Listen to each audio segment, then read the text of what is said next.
Good evening and welcome everyone to... Get the microphone on. There we go.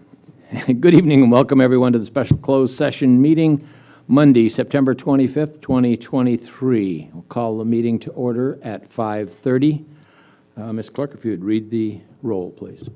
Councilmember Brown. Here. Councilmember Clark. Here. Councilmember Claudia Arona. Here. Mayor Pro Tem Elizabeth Arona. Here. Mayor Infante. Here. Thank you. Mr. Brown, if you'd lead us in the pledge, please. Attention, please. Place your right hand over your heart and repeat with me. I pledge allegiance to the flag of the United States of America and to the republic for which it stands, one nation, under God, indivisible, with liberty and justice for all.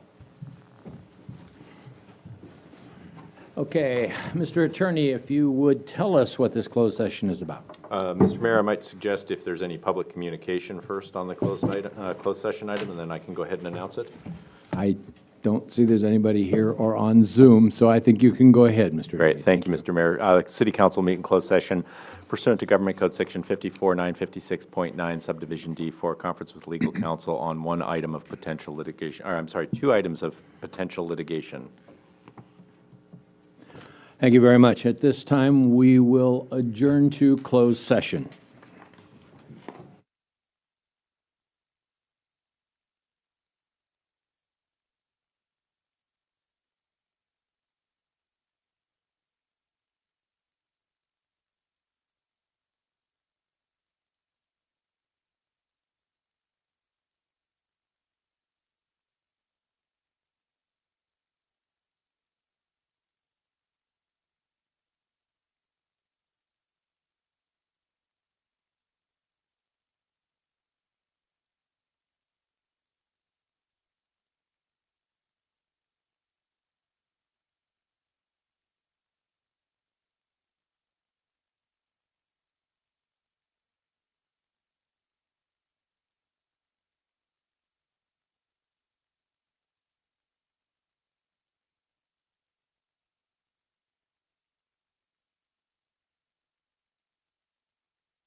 Ladies and gentlemen, if you would, please, we're going to come out of closed session. Mr. Attorney, if you would announce the results of that for us. Thank you, Mr. Mayor. The City Council met in 2 closed session items with conference with legal counsel on potential litigation. There was no reportable action. Thank you very much. At this point, we are adjourned from closed session. We will start the regular session at 6:30.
Come to the regular meeting on Monday, September 25th, 2023. I'd like to call this meeting to order at 6:30 PM. A roll call, please, Ms. Clerk. Councilmember Brown. Here. Councilmember Clark. Here. Councilmember Claudia Arona. Here. Mayor Pro Tem Elizabeth Arona. Here. Mayor Infante. Here. Thank you. For the Pledge of Allegiance, Mr. Ball, would you do us a favor and lead the pledge for us? All stand and face the flag, place your hand over your heart, and repeat the pledge.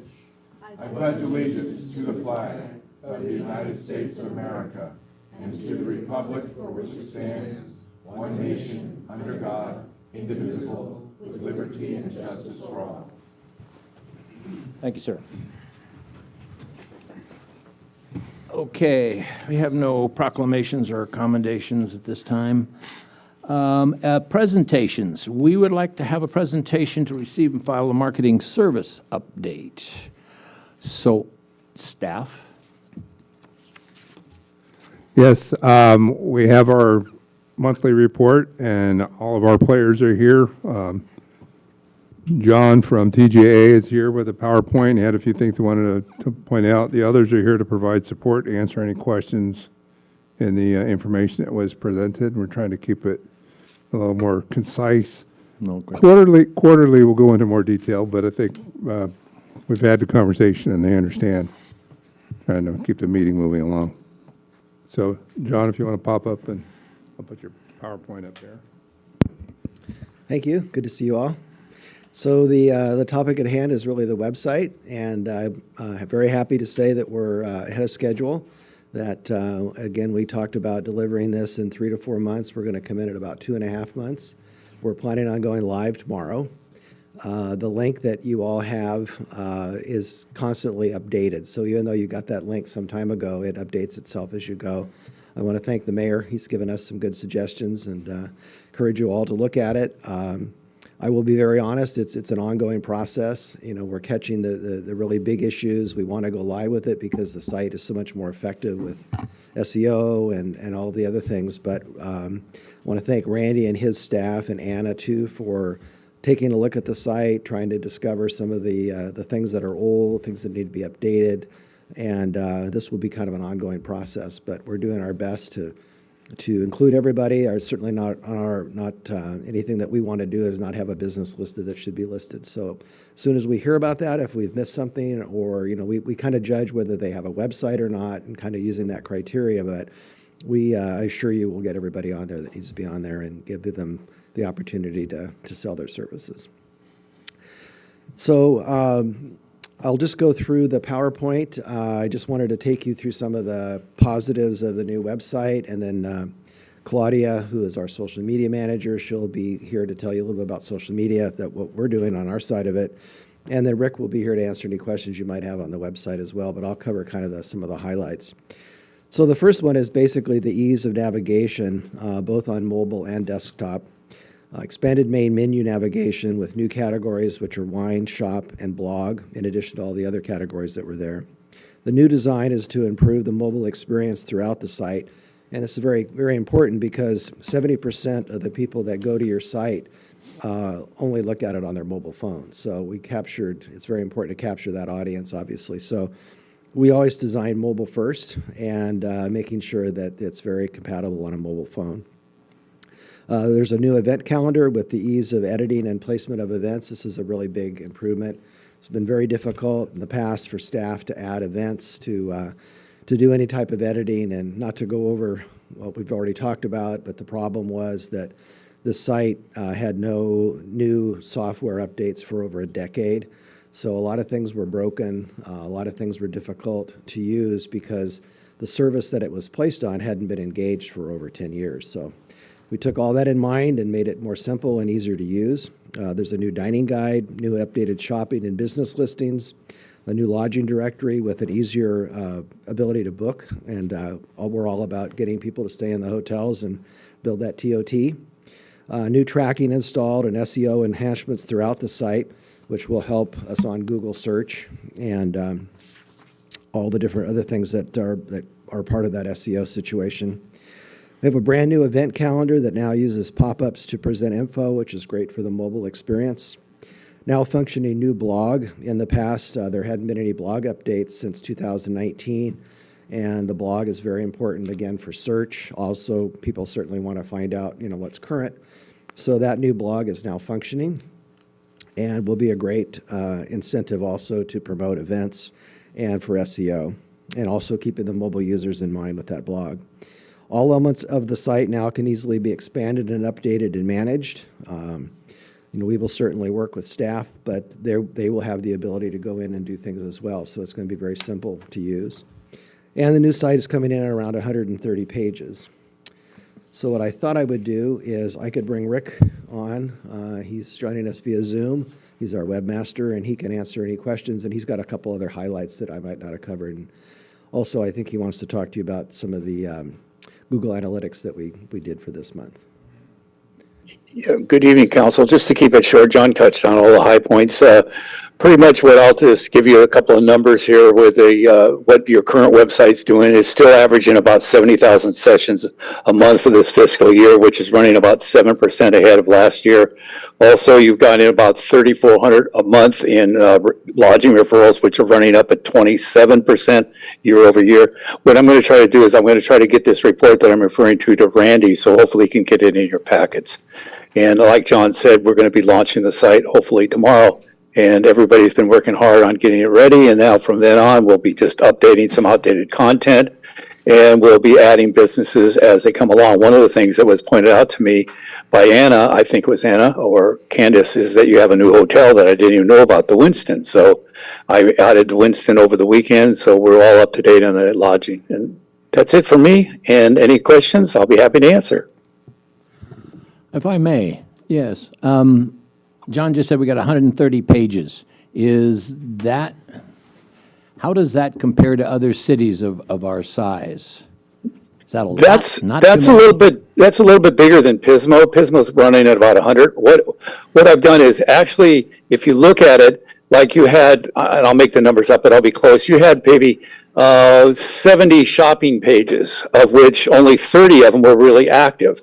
Now, I was able, as you saw from the website, I was to take those 30 entities and put them on one page. So then all of a sudden, 30 pages became one page. And basically to do that for the mobile users, because there's no easy way for the mobile users to go through your old shopping guide right now. So that's consolidated down. I did the same thing with dining. So your 20, 30, 40 dining options are now on one page. So that's the way I was able to consolidate. You had about 400 to 500 pages of content, which a good half to 60% of them weren't even relevant. And then I took and consolidated them down into the mobile use. So hopefully that explains to what I kind of did real quick. Very good. That helps me a lot. Thank you very much. Yeah, I think it's not quantity, it's the quality. 'Cause that's basically what we're trying to do, is because the people, if they have a hard time searching or if they have to go through many layers, then we lose them. So it's just really to try to make it more efficient for the visitor. Well, my fear, and you and I have passed emails back and forth as I made comments about the draft website. We've got over 500 businesses. Are you going to put all 500 on the website?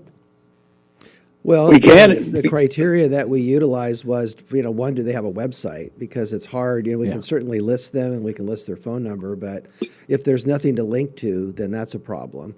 But we want to try to include everybody, as best we can. And as we update it, we also took a lot of businesses off that, were no longer in business. So we were able to kind of clean up that part of the website too. The idea is to have as many people listed as we possibly can. It's just a matter of not having them go through like 3 or 4 pages of layers, as opposed to just having one really efficient page that they come to and can find everybody that they're looking for. Thank you very much. That, by the way, it looks pretty good and pretty impressive that you guys made such fast progress. 2 comments or question along the lines of what the mayor's asking is, is there a methodology that we're going to use? So there's an expectation from the business or the hotel side and a process they can count on to know that they have an opportunity to be promoted, represented, and it's, a understood methodology. Yes, what we're developing right now, in fact, I'm working with Candace on this. She's going to work on something with the business permits or business licenses to get an image and the website. That's the two things that it kind of held us back with. What the mayor noticed is on the shopping and dining guide, we just used architecture pictures from around Solvang because not a lot of people had good images. Some people were missing images and some people had good images. So we're trying to gather all that right up right now. If you notice that on the wine tasting page, all of the wine tasting people had really good images, so we were able to incorporate that. But yes, you're right. We are going to work with hopefully the city license and permits and get the information that we need to go on the website, and then will be passed over to us, and we'll update the website with that information. Okay, just one more thing on that point. So you might have explained why I did notice some of the businesses' pictures don't match their description right now. So if we're going live tomorrow, we got to get that. Well, we're going to need No, to get their Sharp. pictures. Actually, none of the shopping pictures and or the dining pictures match because they didn't have it. If you want me to wait to do that, it'll take us quite a while to gather all those pictures up because some of them just aren't available. Some of them don't have websites that have pictures on them. So that's why I put a workaround in there. We basically, above the shopping guide and the dining guide, I put a little blurb there that says, browse through the shopping guide below and enjoy the pictures of the unique architecture of downtown Solvang or something to that effect. So that's the way my workaround was because that would have stalled off the launching of the website. So right now, we still have a good baseline website that's fully functional. And I think we can wait on those pictures. I don't think anybody's going to really sit there and say, oh, that's not good because you didn't have the pictures of the business I don't below. want to toss out a new decide swipe us, but you have a big bopper with a picture of Mortensen's Bakery, and probably both companies are going to have a concern over that. So please do a review before we decide to go live. Well, and again, any kind of information you can give us would be helpful too, because we did send out those links. So everybody's been looking at those. But, I look at this website launch as a phased program. I mean, obviously, if there's something like that doesn't really make sense, we can correct that. But we don't have pictures for everybody. And that will probably be the next phase. And that'll be an additional budget to go out and shoot all the different businesses and the hotels, which we would recommend doing. We just did that in Pismo. We shot every lodging property, and then we made those photos available to each property so they could use them on their site. Because what happens is over time, the pictures get old and they're dated, but it's a pretty big effort to go and shoot every business in town. Let's just do a pass through. I would be shocked if some of these hotels do not already have a website digital presence. Well, we So have the hotels should be easy. The restaurant's probably true. right. I don't think we have an issue with the hotels. Okay, well, maybe if there's a business that doesn't have a digital presence, we maybe delay having them, yeah. But putting a I think presence there. if you go to that link and look, I think you'll see that anybody that has an image that's a good quality, they're on the site. And if we don't have it, then somebody needs to provide it to us. In the fourth quarter, that's when we renew business licenses. I would propose that perhaps you have staff maybe enhance the application or the new fees in their form to include a website and/or link. Yeah, that would be very helpful, and maybe even ask them for a picture. And maybe even too. a logo Yeah. or something like that. Yeah. We could, very little effort to put that forward. Right. And we'd capture all that when it would go to anybody that has a business license in Right. Solvang. Yeah, that's a great suggestion. City Manager, you've got a comment? I did. I was going to say staff is also working with them to try and find some of these images as well.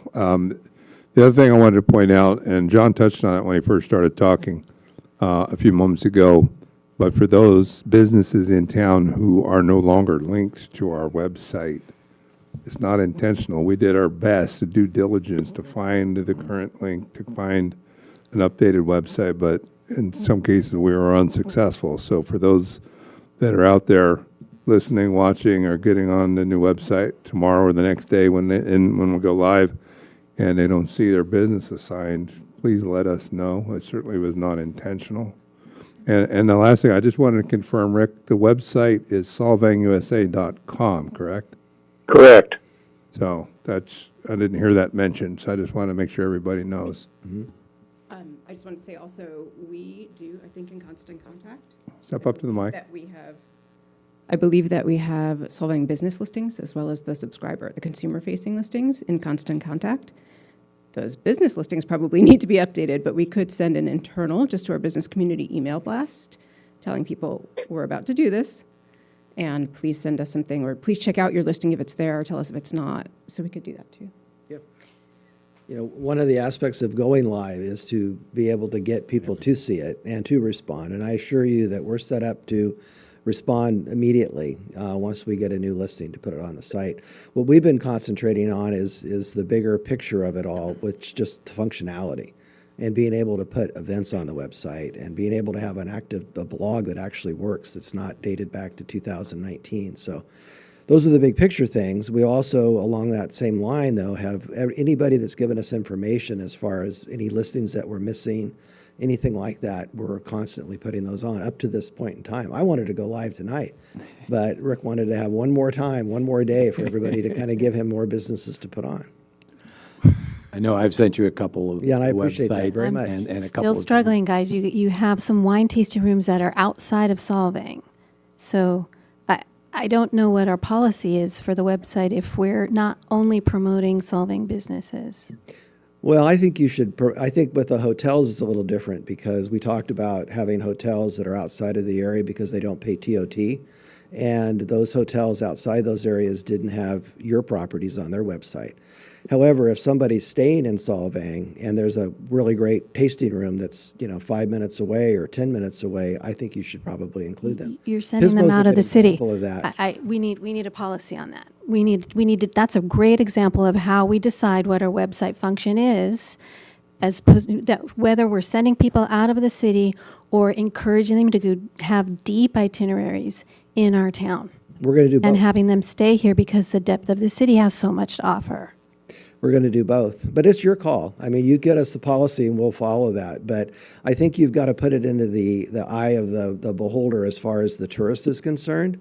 They really don't care that it's in the city or not. If they're staying in a hotel and they make this their home base, I mean, we do the same thing in Pismo. We promote the Edna Valley because it's an attraction. It's not in Pismo Beach, but it's a wine region that's 10 minutes away. And people come and stay in Pismo so they can go out and go wine tasting. I'll go back to this should be our policy. We could expose that in an itinerary or top 10 things to do, but not necessarily in the business carousel of rotations, which is what I'm looking at right now. So we'll Okay, look so- for your guidance on what policies you want as far as which businesses, which hotels, and we'll follow that. Mr. Clerk, Randy, if you would, then can we get a draft of what it might look like for the direction for John for what we want to put on the website? All right, following Ms. Arona's suggestion? Is that okay with everybody?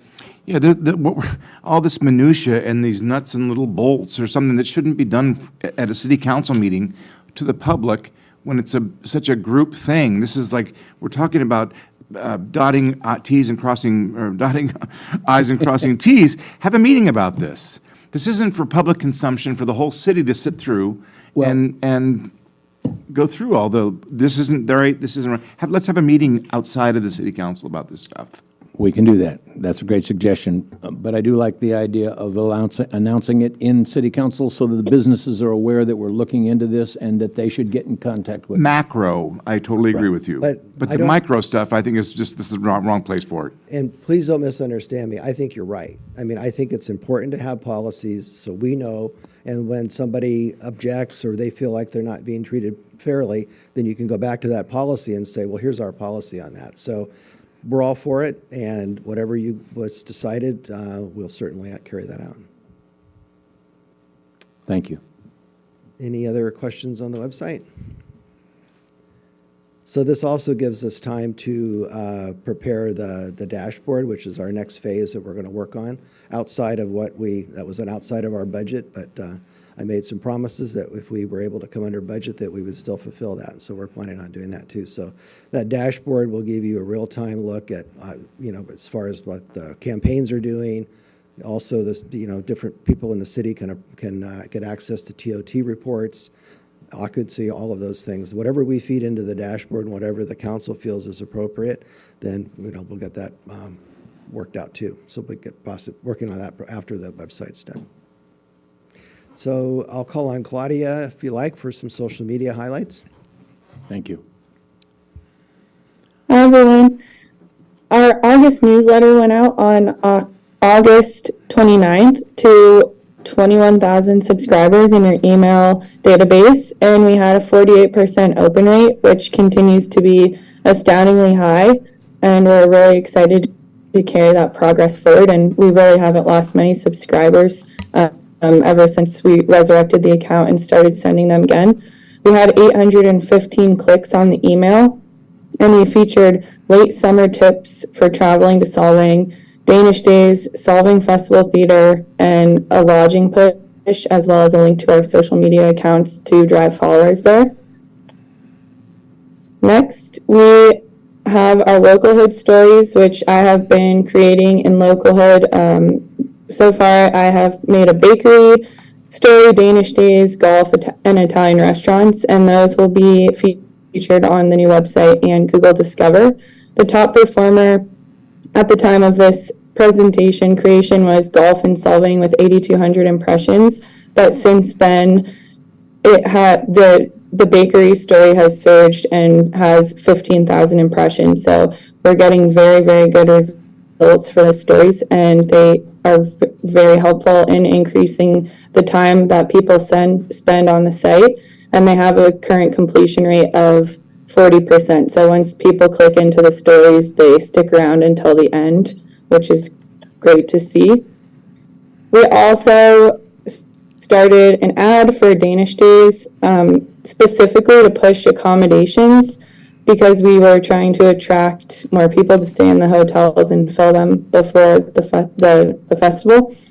We targeted Los Angeles, the Bay Area, and other drive markets, and we drove over 2,600 clicks with a very low cost per click of 9 cents and had over 104,000 impressions.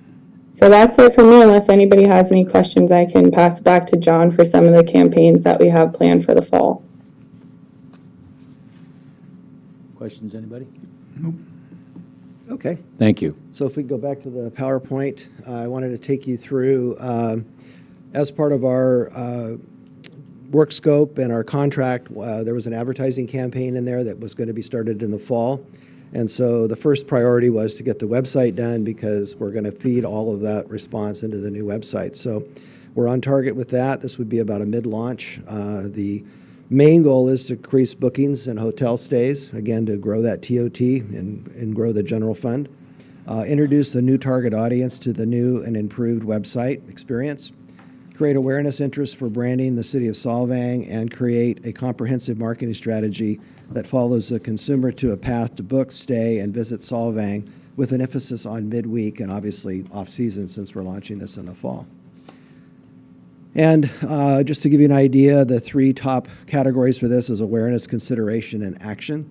So awareness will be through display advertising, native stories, print, and video. We already have 2 videos now that we're going to be able to use in that campaign. We're still working on the Danish Days video that we shot. And Facebook and Instagram will also be a part of that. And again, native ads for the consideration. And then the paid will be paid search and search engine and retargeting. So people who respond to our ads, we're going to go back and retarget them again to get them to book their stay. So the target audience is 25 to 65, household incomes of 125,000 plus, areas of interest, but not limited to this, wine enthusiasts, golf, outdoor, foodies, history, culture, shopping, dining, and events. And those who can and will travel midweek, and the shoulder season will be targeted heavily. Also, all platforms will communicate and optimize with each other. This is one of the things that we do. We have a campaign that has a lot of spokes in the wheel, so that everything's working together. With the paid Google search and SEM will be used to target individuals who are actively looking for off-season travel and midweek trips for romantic giveaways, charming hotels, and holiday events, namely Yule Fest. Facebook and Instagram will retarget individuals who've gone to the website, as well as create brand awareness and consideration, and the videos will be used for the content to increase user engagement and viewership. And this is the specs are a little technical, but we have certain impressions that were guaranteed when we launched these campaigns. We're going to be working with various platforms. This is with the Bay Area News Group, which is basically the San Jose Mercury News. So we're going to be targeting that San Jose market as opposed to the San Francisco city market. And we've had very good success with this. It's just a little bit closer. And we feel like that by going a little bit further and going into the San Jose market, we're going to get less day trippers and more overnight stays. And the campaign will go through mid-December, and a big focal point of the campaign will be obviously to give Yulefest constant updating of the various events that are happening during that process. The cost is $25,000, which includes our commission of 15%, and the negotiated value added. We normally try to cover our commissions by value added, which is over $7,500. We were able to secure 2 Mercury News quarter-page ads, which are valued at $7,500, and these are no charge to the client. And that $25,000 is what was budgeted for in the contract. And we're looking forward to doing that, and we'll be able to give you reports on the success of that program and all the various things. It's very trackable, and we'll be providing that to you at the conclusion of the campaign. And that's my story. Thank you very much. All right. Well, thank you for the opportunity. Anybody else have any questions? Thanks, John. Great. Thank you. Thank you, John. We have Anna also and from Stiletto and Liana from Islet. If there were any quick comments you want to make or any questions for either of them? I have a very brief presentation I can run over. I'll just hit the highlights if you're interested. The next slides in the presentation deck. You want to look through those. Starting off with on slide 20, we have the influencer collaboration. It was an inbound inquiry that came through the direct messages of the Solvang account, and we worked with Anna to set up their deliverables and create a partnership offer with them. It proved to be very successful. We did share a couple of collab posts, and the top performing post that they shared actually highlighted what the initiative has been for getting visitors to stay overnight, and that was a 2-day itinerary for Solvang. That was the top performing content. For the August highlights, we gained 700 followers on Instagram, 250 followers on Facebook, which is great. We also had an increase of 10% of profile visits, which helped with the influencer collaboration to drive traffic to the Solvang profile. And the next slides are a series of top performing posts on Instagram and Facebook. They're both in line with the current strategy that we have. We actually used some of the Q&A with from Sue at the Visitor Center. So we tied that into our social strategy, which was engaging for the audience. And then if you want to go to the last slide of the comparisons, about half of the other DMOs dropped in terms of the followers that they gained month over month, while we were up the previous month. And Solvang continues to have the highest engagement rate compared to all of the other local DMOs. That's it. Any questions? Any questions from anybody? Nope. Thank you. Yep. Nothing more? Unless you have any question for Anna.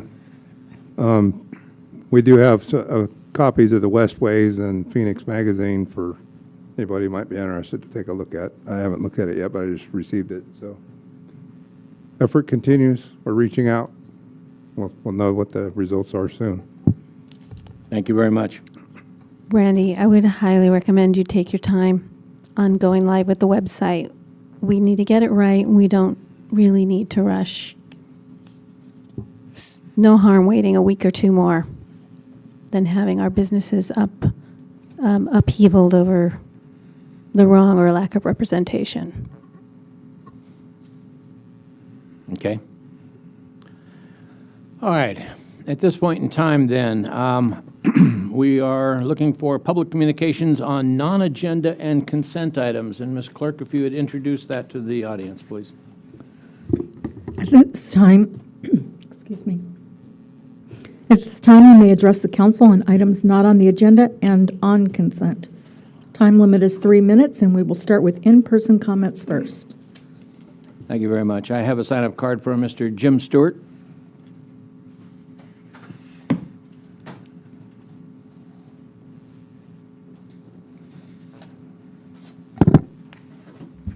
Thank you for the opportunity to address you. My name is Jim Stewart. I live at 3166 Riley Road here in Solvang. 4 years ago, my wife and I moved to Solvang to escape the disintegrating lifestyle of Los Angeles. And in addition to overseeing the business decisions that come before you, your great responsibility is to take those steps that assure that Solvang and the San Ynez Valley remain the beautiful, casual, friendly, and resident-safe environments that welcomed me and my spouse 4 years ago. We love it here. We're aware that our local businesses are becoming the targets of individuals who feel free to walk in, take in quantity anything they want off the shelves, and leave without being confronted. It's one of the first signs for those who do not respect the law that the city of Solvang may be vulnerable, and that word gets around. As an initial response to that impression, you have under consideration a camping ordinance which is not on tonight's agenda. However, I'm here to urge this council to pass that ordinance as quickly as possible, as it will be a key tool for the city to utilize when the countywide homeless program is ready to move forward. That ordinance will provide the community with a pathway by which it can stem the arrival of those seeking to take advantage of the community's inability to maintain a safe and tourist-friendly atmosphere that now exists. It's an important role that the city's existing ordinance, it's an important role because the existing ordinance of the city is unenforceable, leaving the city with no tools to enforce at the present time. It's critical for those who protect our community to have the support of that ordinance as quickly as possible, and I'm here to urge you to move forward and enact it. And I thank you for your time. Thank you very much. Thank you, Mr. Stewart. Brenda Ball.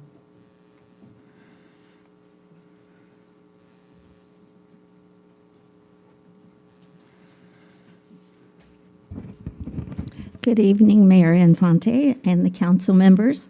It's a pleasure to address you this evening.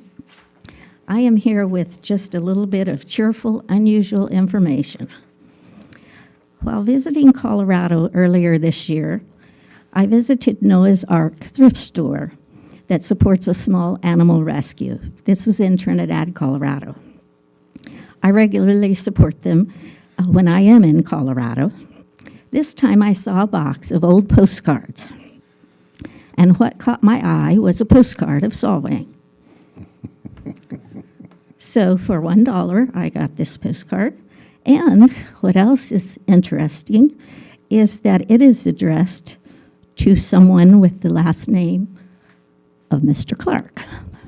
So I don't know if it happens to be someone related to you or not, but nevertheless, the last name was the same.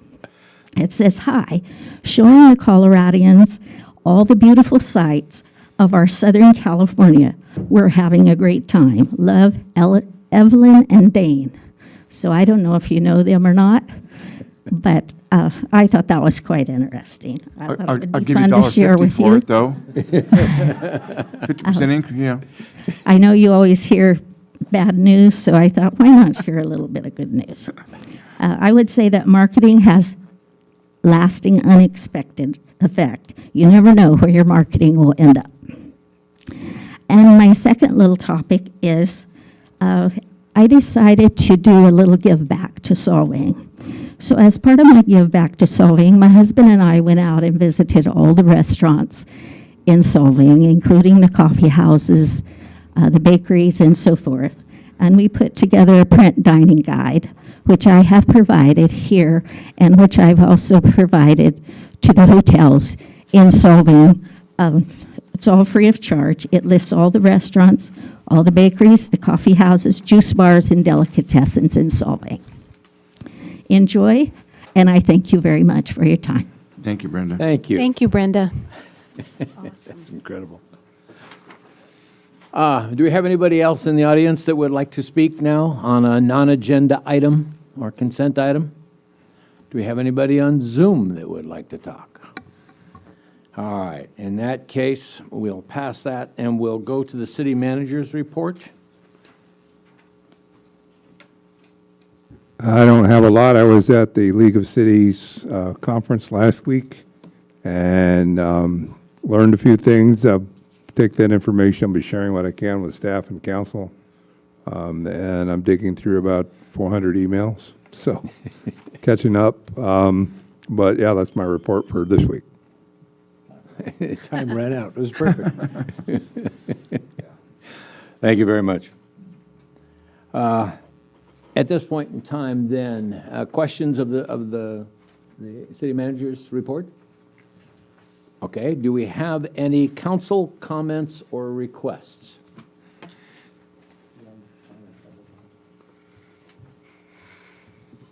Thank you. Since we passed our power washing vendor, we awarded that contract, still have not received a schedule of what dates those will occur and the frequency. So it's all set out in that contract, but nobody knows when to expect them to come through or else. So I'd like to see that. And I'd like to have that distributed to the tourist area, businesses. Any other comments? Only that I have one comment that every year it happens that with big events, we get a couple of complaints about the bathrooms at the Solvang Park not being quite cleaned more regularly, et cetera. I know there's an awful lot of people in town. It was a great event. We had a lot of great visitors, but it's the annual complaint about the trash cans and the restrooms. So just sharing that. These guys do takeout? Can we call? Any other comments? Thank you. In that case, let us move on to the consent agenda, please. You would introduce that to us, please, Ms. Clark? Consent is for routine administrative city matters and is approved with one motion. These items are discussed only on request of council members. Members of the public were afforded an opportunity to speak during public communications portion of this agenda. Anybody have any items on the consent agenda you want to pull? I have a question. All right. It's more of a big picture question, even though it's related to 4E, which is a request to approve an additional contingency amount to the waterline contract for Friedensburg Canyon. And my question is this: I just have noticed, Randy, it may not be a pattern, a frequency of some of our contractors using that contingency and us being asked to add to their contract value.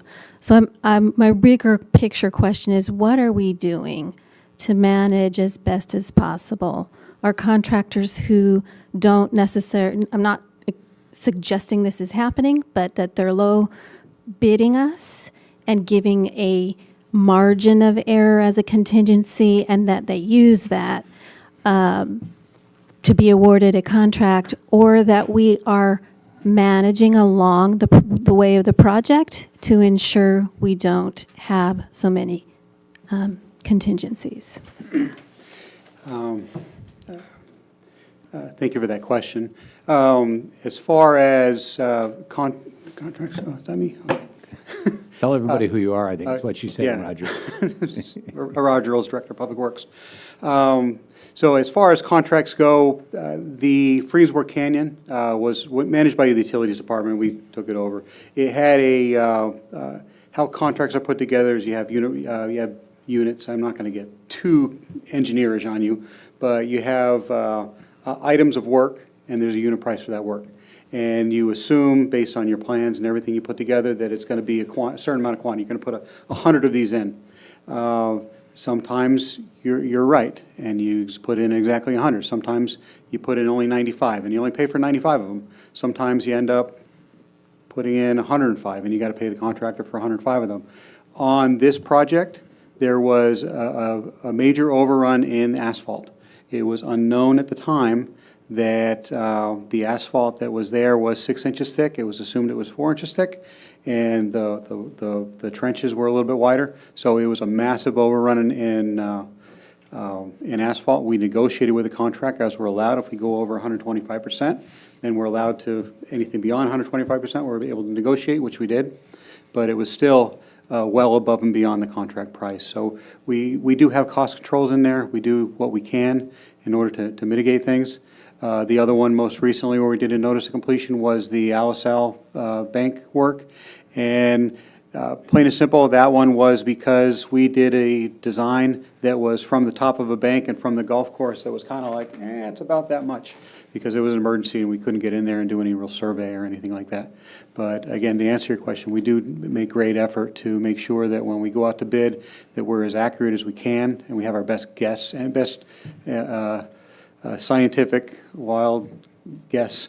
WAG, yeah. That we have our best guess in there, but again, we try to be as accurate as we can, but sometimes we just miss it. Mr. Mayor, can I ask a question? Go ahead. May I, let's let the. Well, I just want to kind of add to that, kind of answer your question more directly. That's part of our job, is to manage that. And, obviously, I've not been through a major project here yet. These are just kind of finishing up cleanup stuff when I was starting, almost 5 months ago now. And, but the point is, I keep track of that, mentally. That's one of the questions that I ask when we're bringing in a contractor, especially if it's somebody we've worked with in the past. How close are they to their bid, original bid? And when they're giving us a new contractor, one of the reference checks I do is contacting the previous projects people and say, other cities, how close were they? Did they burn up their contingency? Did they? Because I agree, that's standard practice for some contractors. It is. Where they go in and they low bid it, and then they change order you to death. And unfortunately, the way our system is designed, more often than not, we award the low bid. But it's actually, the language is lowest responsible bidder and or responsive. So there's a little bit of latitude. So you may see us in the future come in with a contract that may not be the lowest bid price-wise, but based on the reference to the things that we get, we will occasionally award it to somebody that might be a little bit on the higher side. Did you have something to add to that? Mr. Clark, you wanted to say something? Yeah, and that's very, very true, Mr. City Manager, that it's an age-old practice in the construction business. The low bidder makes it up in change orders. But if somebody gave a bid, especially construction's done a lot of work with the city. They did just at Theater Fest last year, that they would not know that, oh, shoot, the concrete's 6 inches, not 4 inches, or the asphalt, excuse me. That's the kind of stuff they should know when they're putting out their bid. And so I'm wondering if other bidders had the right, I don't know how detailed they break down their quotes, but if they broke it down for asphalt, for this, for that, to find that if somebody else was higher, but they actually bid the right amount. So I'd like to, if there's any way with the contractors or the vendors that do a lot of work with the city, if any way to track, this company for over the last 2 years has been this much over their bids, or are we getting change order to death here, or whatever. I'd like to just know, out of curiosity, if that's something we should be looking into. We certainly check references, particularly if it's a contract we haven't worked with before. I guess that's really what all we've asked for. An example of this that did not happen was the Second Street project, where we came in $250,000 under budget, under bid. It was because we changed things around, we took some things away, and we did some value engineering. I mean, that's what we do, and that's what we work hard to try to do. Again, this one was, They designed it, and they didn't do any potholing or any, there was no way to know how thick the asphalt was, and Okay. put it back. And it was based on tonnage of asphalt, not square footage or linear feet of a trench. It was based on the tonnage of asphalt that was placed. Yeah. So Okay. one more technique, just on, to add on to what Mr. Clark is suggesting. If we cap our contingency value as a percentage of bid, or you pressure the contingency a lot harder in the final negotiation, you'll get more accuracy in your estimation, right? You're pushing the vendor to be a little more accurate up front, and that's how we should track that performance over time. Accuracy on the original bid.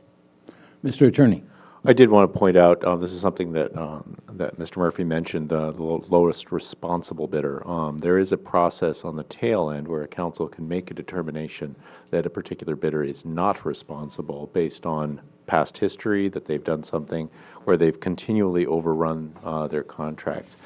That is a due process standard, though, and I have been involved in another agency in litigation over that finding for a particular contractor for about 2 years now. It's a very expensive process to go through that because the contractor has to list on subsequent bids that they have either been debarred or found as an irresponsible or non-responsible bidder.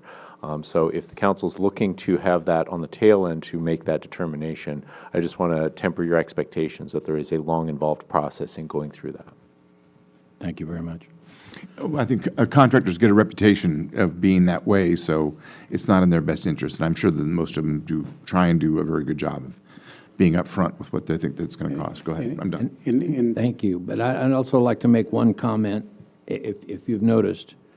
What our city manager does is he says, here's how much additional, and then it won't exceed a total amount.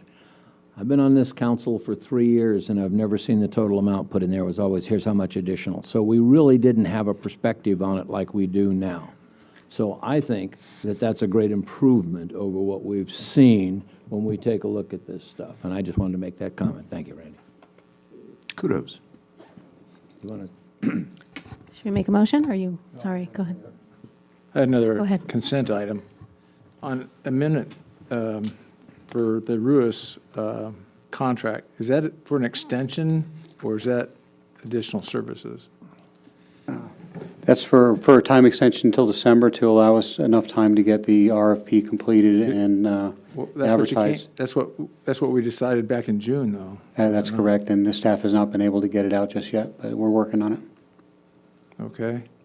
So it's an extension of his contract that's been ongoing now for 4 years, 5 years. Should that not be, have they considered our new hirees for the services? Because we're now doing additional parks and things of that nature that no longer need their services, I assume. The services that we're going to employ, the new staff that was approved is for parks and for public works. Custodial does fall under public works, but if we did include that, if we took that over, that's the work of, we had assumed that the work that Ruiz is doing is approximately 2.5 to 3 additional employees is what they do. So that would be 3 employees in public works that are normally doing other public works things that are now doing nothing but custodial and trash pickup. So Just for the parks? yeah, well, no, it's not just for the parks. No, but that's what we hired the new people for. We hired the new people to do the parks, yeah. It's Correct. to back So I'm up the saying Parks and Rec Department. I'm just saying, we're paying the same amount, but we've hired more people to offset some of that. Because I looked at the description, that includes cleanup, opening, and things of that nature. Or did I read it wrong? Well, we haven't hired those people yet. We're starting to recruit Okay, them but now.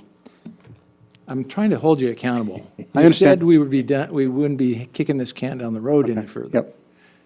Roger, please, I don't want to I want to see this in front of us again until it's a new RFP. Well, just to meet your expectation, we're putting an RFP out to enter a contract to, again, do custodial services with perhaps Ruiz or somebody else, because the staff does not have the capacity at this time to do the custodial. And we need to have it as, on a contract basis. I agree, Yeah. but I If just there- want to get it done. please. Well, Roger, Councilman Brown's making a great point. Can we be confident that this 90-day extension, you'll be able to release the RFP, make an award, and the next time we see this, we will be awarding another year-long contract as a result of the RFP exercise, or do we think we'll see this extension again? My hope is that we have the RFP out by the end of this week. We're very close, and then we're going to advertise it for about a month. We already have another custodial person that's doing some work for us that we're going to have.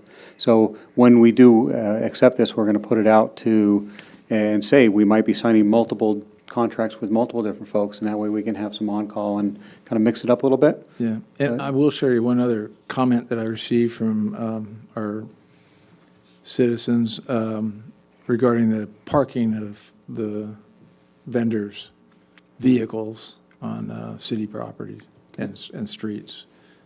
Perhaps a industrial lot or someplace other. Okay.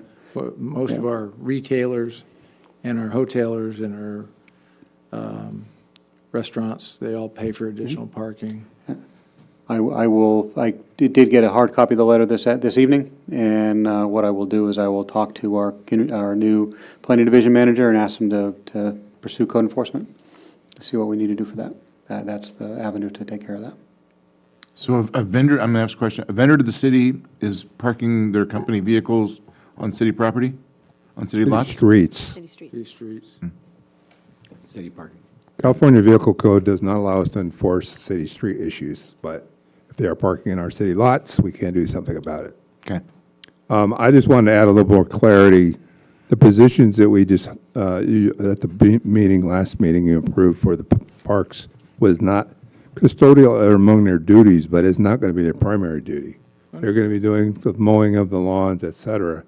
And if you'll recall, one of the things I mentioned to the council last time was the reason we need those two bodies is we're not getting the work done now, even with the custodial crew.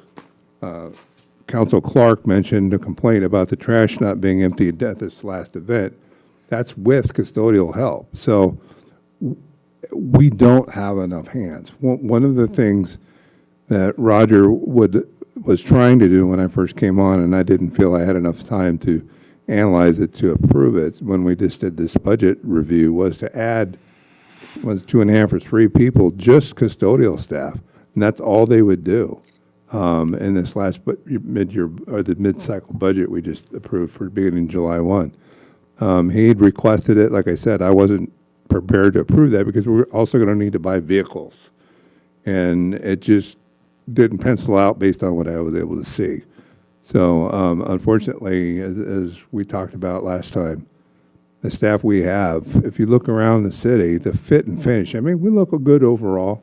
I heard some complaints about the under the benches on Copenhagen or First Street and not being power washed or needing to be power washed again anyway. Those are the things that if we had the staff, it definitely would be being done. You know, I mean, obviously, that becomes one of the things I told everybody at the council. I mean, at the conference I was at last week. We're a community of 6,000 plus residents with amusement park issues. We have a million plus visitors a year, and the staff size that we have. I mean, you heard John mention earlier about Pismo, the number of people they have. I'm sorry, that was in our closed session where our legal counsel mentioned how many police officers another jurisdiction have, based on just because they've staffed up because of the number of visitors they have. We don't have that luxury right now.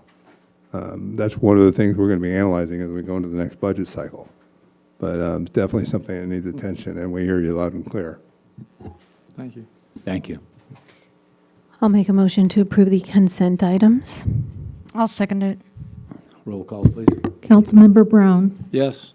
Councilmember Clark, Yes. Councilmember Claudia Arona, Yes. Mayor Pro Tem Elizabeth Arona. Yes. Mayor Infante. Yes. Motion passes 5-0.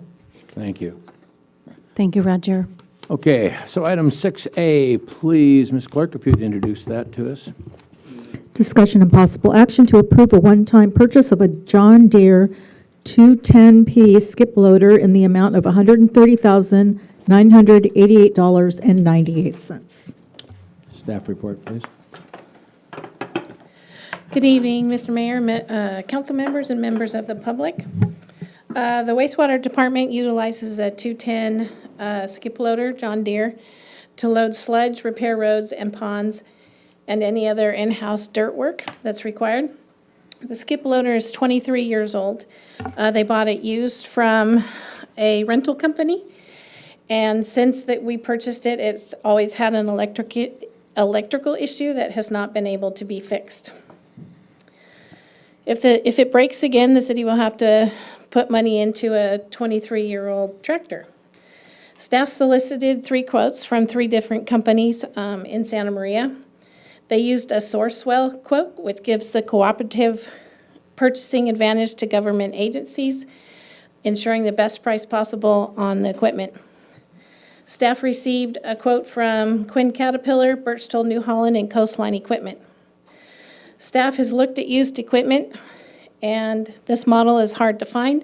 Staff located several used ones that were for sale through rental yards, but once again, rental yards aren't always taking good care of their equipment, so it's kind of a questionable purchase.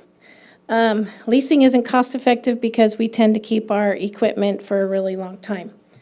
Staff recommends moving forward with the purchase of the John Deere.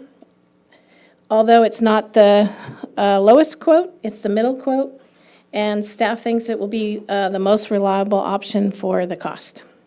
The John Deere has the highest horsepower rating of the 3 machines and is most highly recommended by local contractors who use that type of machine.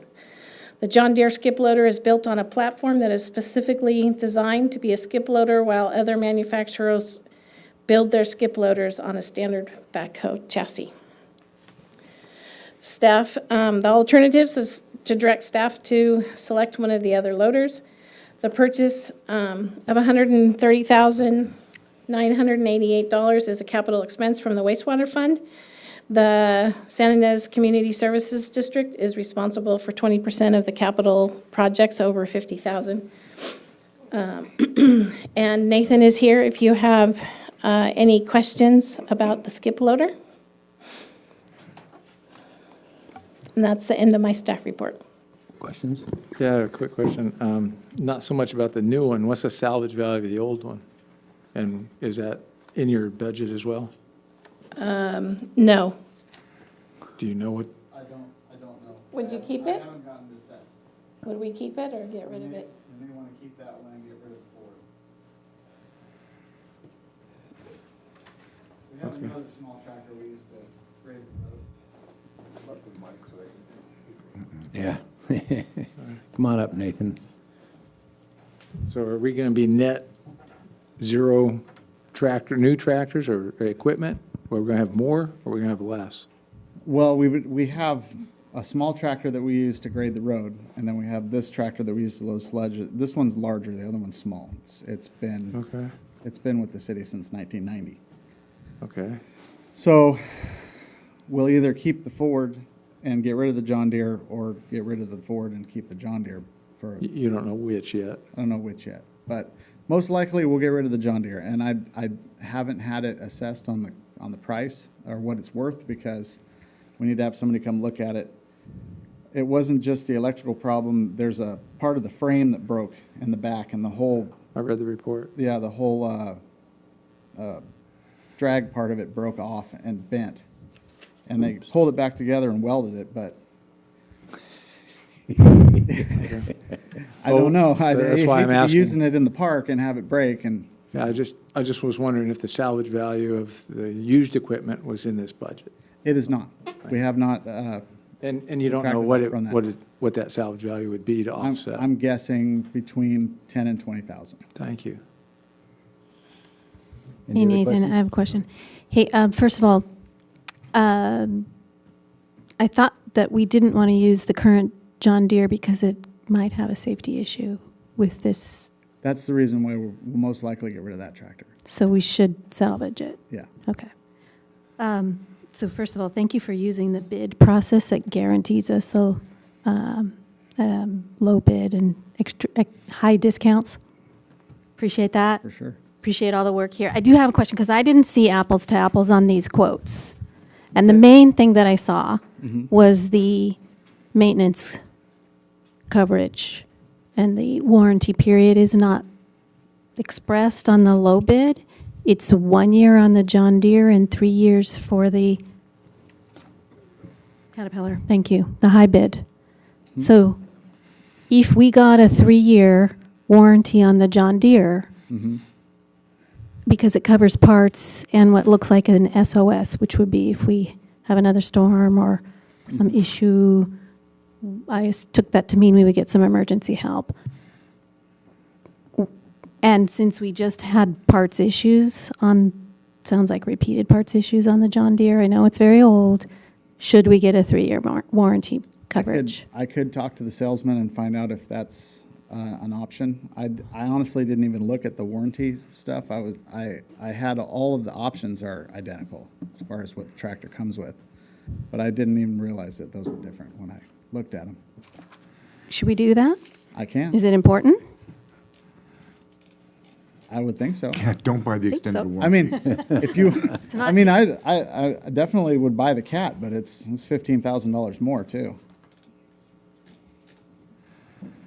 The cat, sorry. Is it a my- cat the one that has the longer warranty? Yes, Yeah, Yeah. it's yes, it has a 3-year warranty. it's quite a bit with more money parts. for that tractor though. And it would cost less than that to get the extended warranty on the John Deere. That's what I was thinking. Let's double check, please. Okay, I can do that. And just one last comment on the numbers. The CSD contribution's not calculated in, so we're really approving, if we approved your John Deere, we're really approving a little bit over 100K, is that right? Yes. Okay. Yeah. And with the SYCSD contract, we bill them annually. And so they'll, once the final audit is done, then we'll send them an annual recap. And then they'll turn around and pay us for any overages. So we won't recap the money for this tractor until probably November, December of 2024. Because it's purchased in the 23-24 fiscal year. You got it? Yeah, my only question, this is not for Nathan, so thank you very much, Nathan, is for the city. The last time we made a large purchase like this, I had asked if there was if we had even looked into a low-hour used machine, and we didn't, and I'm just bringing that up again. Is that something to even look at, to look at the used market? We actually did look at used. Okay, yeah. perfect. Thank you. The used 210, the John Deere, there was like 2 out there. So that was it. Thank you. As long as it's being explored and trying to get every bang for our buck. Thank Yes. you.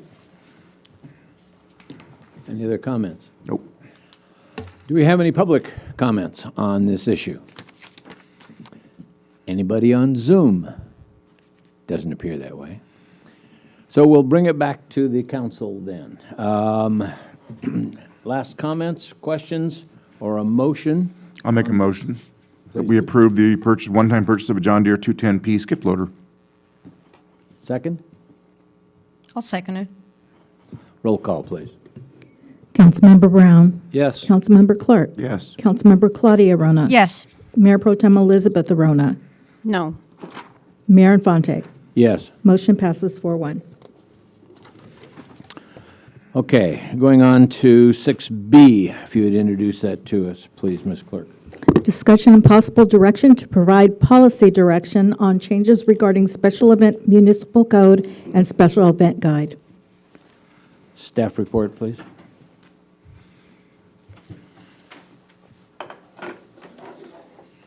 All right. Good Yep, no, evening, you Mr. Mayor and council members. I'm Jenny McClurg, your new Parks and Recreation Director. I have Candace Libera in the audience with us today. She's our Recreation Coordinator, and she has been doing special events in the interim. It has bounced back and forth between a contracted company, our marketing manager that is now vacant, and with Parks and Rec currently. So my hope here tonight is to just kind of go through these items line by line, because we do need policy direction for each. And so with that, we'll dive right into that. So special events code, location within the municipal code. Currently, the special event code is located under Title 11 zoning regulations, Chapter 12 supplemental regulations. Staff recommends that moving special event code to Title 8 public ways and property and adding Chapter 9 titled special events. This will make finding special events in the code much more straightforward. Special events are on public property, public right-of-way, and so that is our recommendation.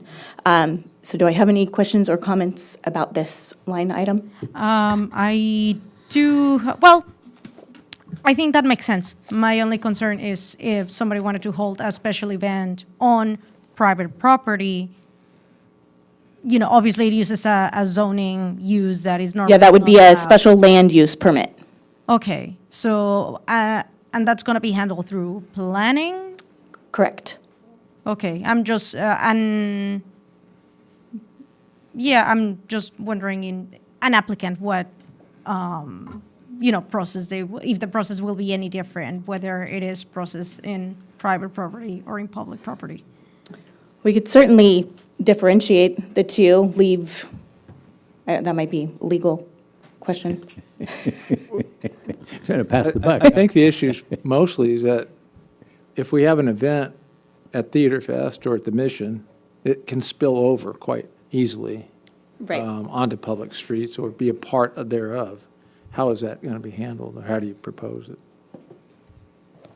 Well, the Halloween is a great example, because you got Theater Fest, and then you got a street. And it's on both parts.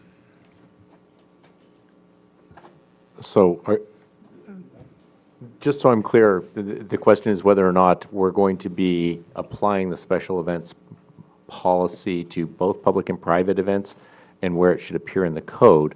There's going to be different inquiries because the special events that we're dealing with on public property, we're serving more in the sense of the landlord, whereas on a private property, we're a regulatory agency. So that's kind of the difference that I see between the two. But where there's a combination of both, we may impose on the special events permit certain requirements if it does spill over into private property and vice versa. I guess I'm going to give you an example. In general, food trucks are not allowed in town. What if somebody wanted to have a special event featuring a food truck in a parking lot or an empty lot or something like that? So I'm just trying to make sure that the policy that applies to the public right-of-way is consistent with whatever applies to private property. Okay. Well, in that situation, if it's prohibited on private property, allowing it on city property would be a different interest. The city can use its property in a different way than private property might be able to be used. So I don't see them necessarily as equivalent, but that would be something that would need to be determined at the kind of the special event permit level, determining what the impacts to the city, the use of the city's property on that situation. What we're talking about here is kind of a direction as to where, at least on the first point, where it's going to exist in the code. And it's really not a zoning issue so much as it is a city regulatory issue. Okay, okay. Other comments? Any other comments? Thank you. Okay. So we feel okay about moving it? Yeah. Okay. The decision maker. So currently, the Planning Community Development Director is the decision maker in the current code, and that the Planning Manager / Community Development Director would make a decision, impose reasonable conditions, and issue a temporary land use permit. That's not currently what we do, but our special events guide designates the Tourism Advisory Committee, which is now dissolving, and we have as a item later tonight, large events, small events. And so staff recommends that the decision maker for all events to be the city manager or his or he designee, which could include a future iteration of the TAC, just not as a Brown Act committee. And this would provide flexibility for the process, allowing the city manager to designate another position to make the decision if desired. And this is something that could easily be handled by staff, which would reduce the bureaucratic hurdles for special events in the city and better address potential staff resource capacity issues within the city. We've had 4 back-to-back special events, and our maintenance staff has worked 19 days straight. So, Question Any from anybody on questions? this? comments? No, ma'am. Please continue. Okay, the definition of a special event. So the municipal code defines a special event as a temporary activity to which the general public is invited that is not included as a regularly permitted use allowed by a land use permit granted for a facility as determined by the Planning Community Development Director. Special events include but are not limited to carnivals, circuses, ethnic celebrations, festivals, art, craft fairs, dance expeditions, and musical entertainment. Our guidebook defines a special event as any activity seeking to solicit public attendance for an event on city property or any event that requires the use of city services, and then goes on to explain the large and small events. Staff recommends defining special events in the municipal code and special events guide as a special event is any organized activity that takes place upon any public property, public right-of-way, sidewalks, parks, or streets in a manner that varies from its current land use or otherwise requires a permit. These events may include but are not limited to festivals, athletic events, fundraisers, concerts, public assemblies, or any organized formation, parade, procession, or assembly consisting of persons, animals, vehicles, or any combination thereof, traveling in unison with a common purpose on a public street, highway, alley, sidewalk, or other public right-of-way which does not comply with normal and usual traffic regulations or controls. So this new definition just makes it very clear that special events are limited to public property, and it also removes the attendance distinction, treating all events the same. You had a lawyer help you write this, didn't you? Yes. It's in legalese. Got everything.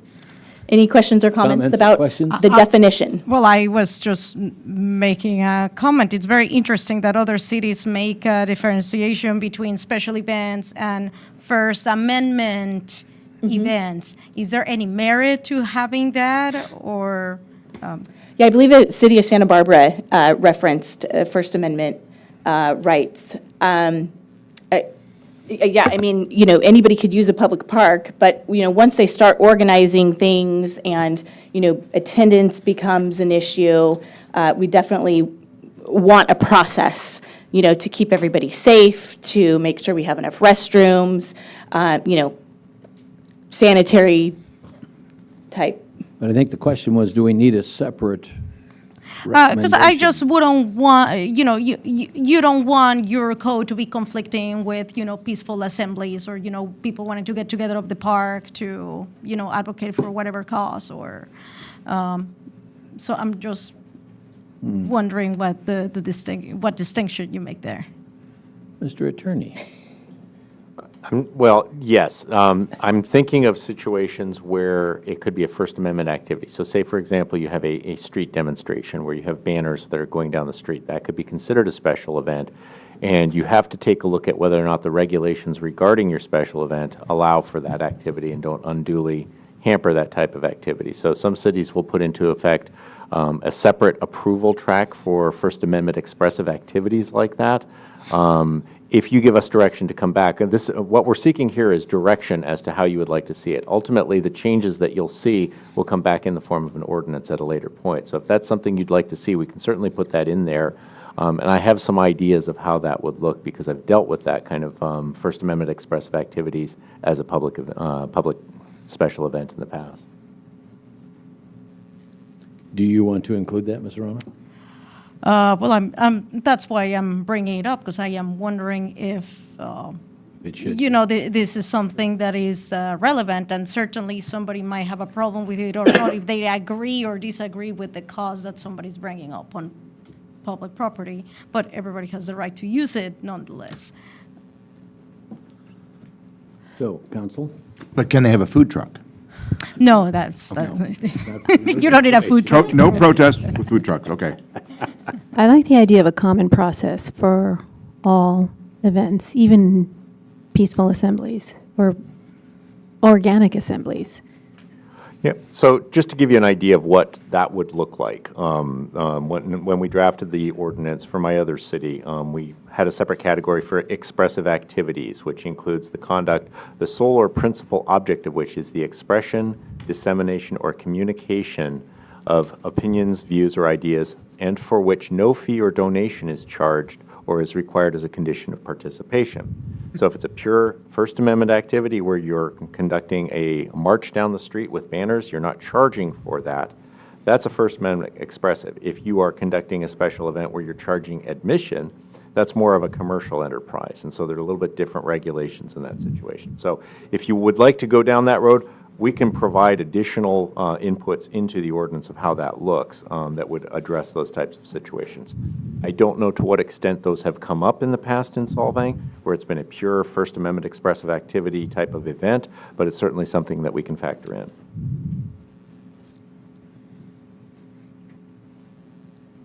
Additional comment? Yeah, I'm not advocating for, more means of regulating peaceful assemblies, but I just. So, Was a good question. I never thought about it. so the definition of the special events would also include profit as well as nonprofit? Correct. We have talked about that. Currently, right now, nonprofit organizations are only allowed to use Solvang Park. And we actually have some events that have historically used Solvang Park that are not a nonprofit. So we'd like to get to a common practice where there are fees for a nonprofit and a for-profit entity holding a special event. Why should there be a difference? So schools, nonprofits would be a lower fee, and then you have for-profit entities, who are making money off of the event would pay a higher price. Fees could be different, but the process would be common? The process would be the same, but the fees would be different. That makes sense. Well, I- wha- And that is practiced in all of the jurisdictions Yeah. that we. Okay. That's it, streamlining the burden on our teams and our staff too, and it's consistent, expectations are set with the public. I would advocate for common process. Yep, and that is why we are here tonight. Any other, before we move on? No. Okay. So a denial of a special event. Solvang Municipal Code has no reference to a denial or an appeals process. And our special events guidebook does have a denial of a special events permit with the following bullet points. Applicant cannot supply the required certificate of liability insurance. Proposed event directly conflicts with an event that has already been permitted. Payment for fees are not provided in a timeline required. Proposed event is not permitted by law or regulation. Proposed event will imperil public health or safety, and the city council denies the use of the public right-of-way. So staff recommends adding to the findings of a denial of a special event, which is included as an attachment, to include frequency and creating a permit denial, revocation and appeal procedure, along with appeal fees subject to an adopted fee schedule. So those fees would come at a later time when we have a fee schedule update. what do you mean by frequency? How many times we have a special event. So, it's impacting businesses, residents, traffic flow, et cetera. Right, well, you'd mentioned there was an issue or opportunity that we had 4 back-to-back. Correct. Took a full 19 days of staff services and time. So the frequency would be not more than 6 or Correct. 10, whatever we decide? Is that what you're saying? Correct. More than a month or some such thing? Yep, and the code actually has, let's see. No, I'm sorry, I thought the code had something in there. I think it's 2 per month. But Jenny, would that be at your discretion? Because it's hard to avoid in the summer, Right, for example. when- right. And then there's community events that you want to see happen. Yeah, exactly. Candace, yep. So the code states currently that only one event sponsor can hold 2 events per year. Has nothing to do with frequency. The code does not talk about frequency at all. So we'd be putting something in place like 2 a month no more than 2 special events a month with 2 weeks in between, something of that sort. From the same requester? Correct. No, from any requester. Total.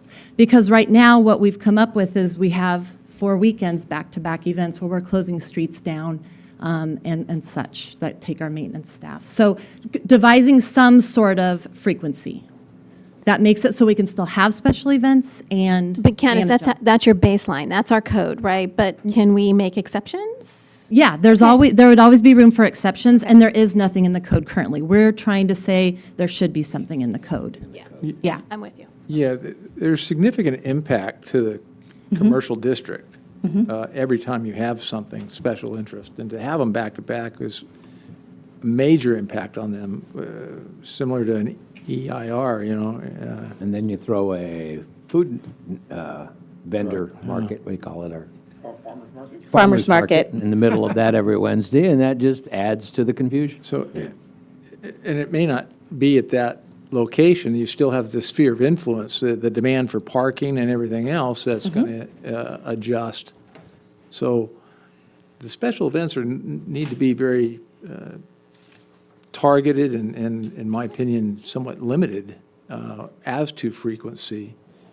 So they're not every week, they're not, what makes them special, okay? What makes a special event is that it isn't every other weekend.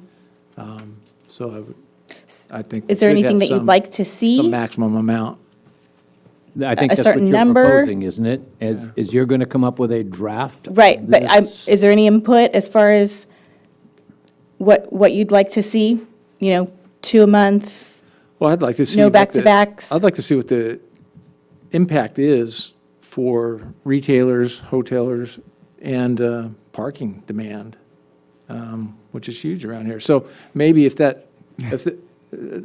laugh just yet. No, I'm not laughing. I'm not finished talking. You That can is- laugh this is after a I'm can of done. worms. That's a lot of work. It is a lot of work, but it's a logistical nightmare sometimes.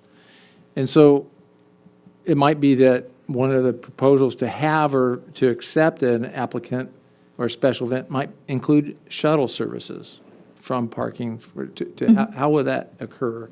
And put some forethought into these events with this ordinance. That's all. Okay. If I may interject one more thing. We're also looking at differentiating between ones that close streets down and ones that don't. Because really, it's the ones that close streets down that have the most impact to us. So having 2 kind of separate guidelines. Thank you. Okay, good to move on. Okay, a cancellation policy. The City of Solvang does not have a cancellation policy in the code, nor the special events guidebook. So staff recommends a non-refundable application fee. So the minute they turn in an application, they have to turn in a check or a payment of some sort.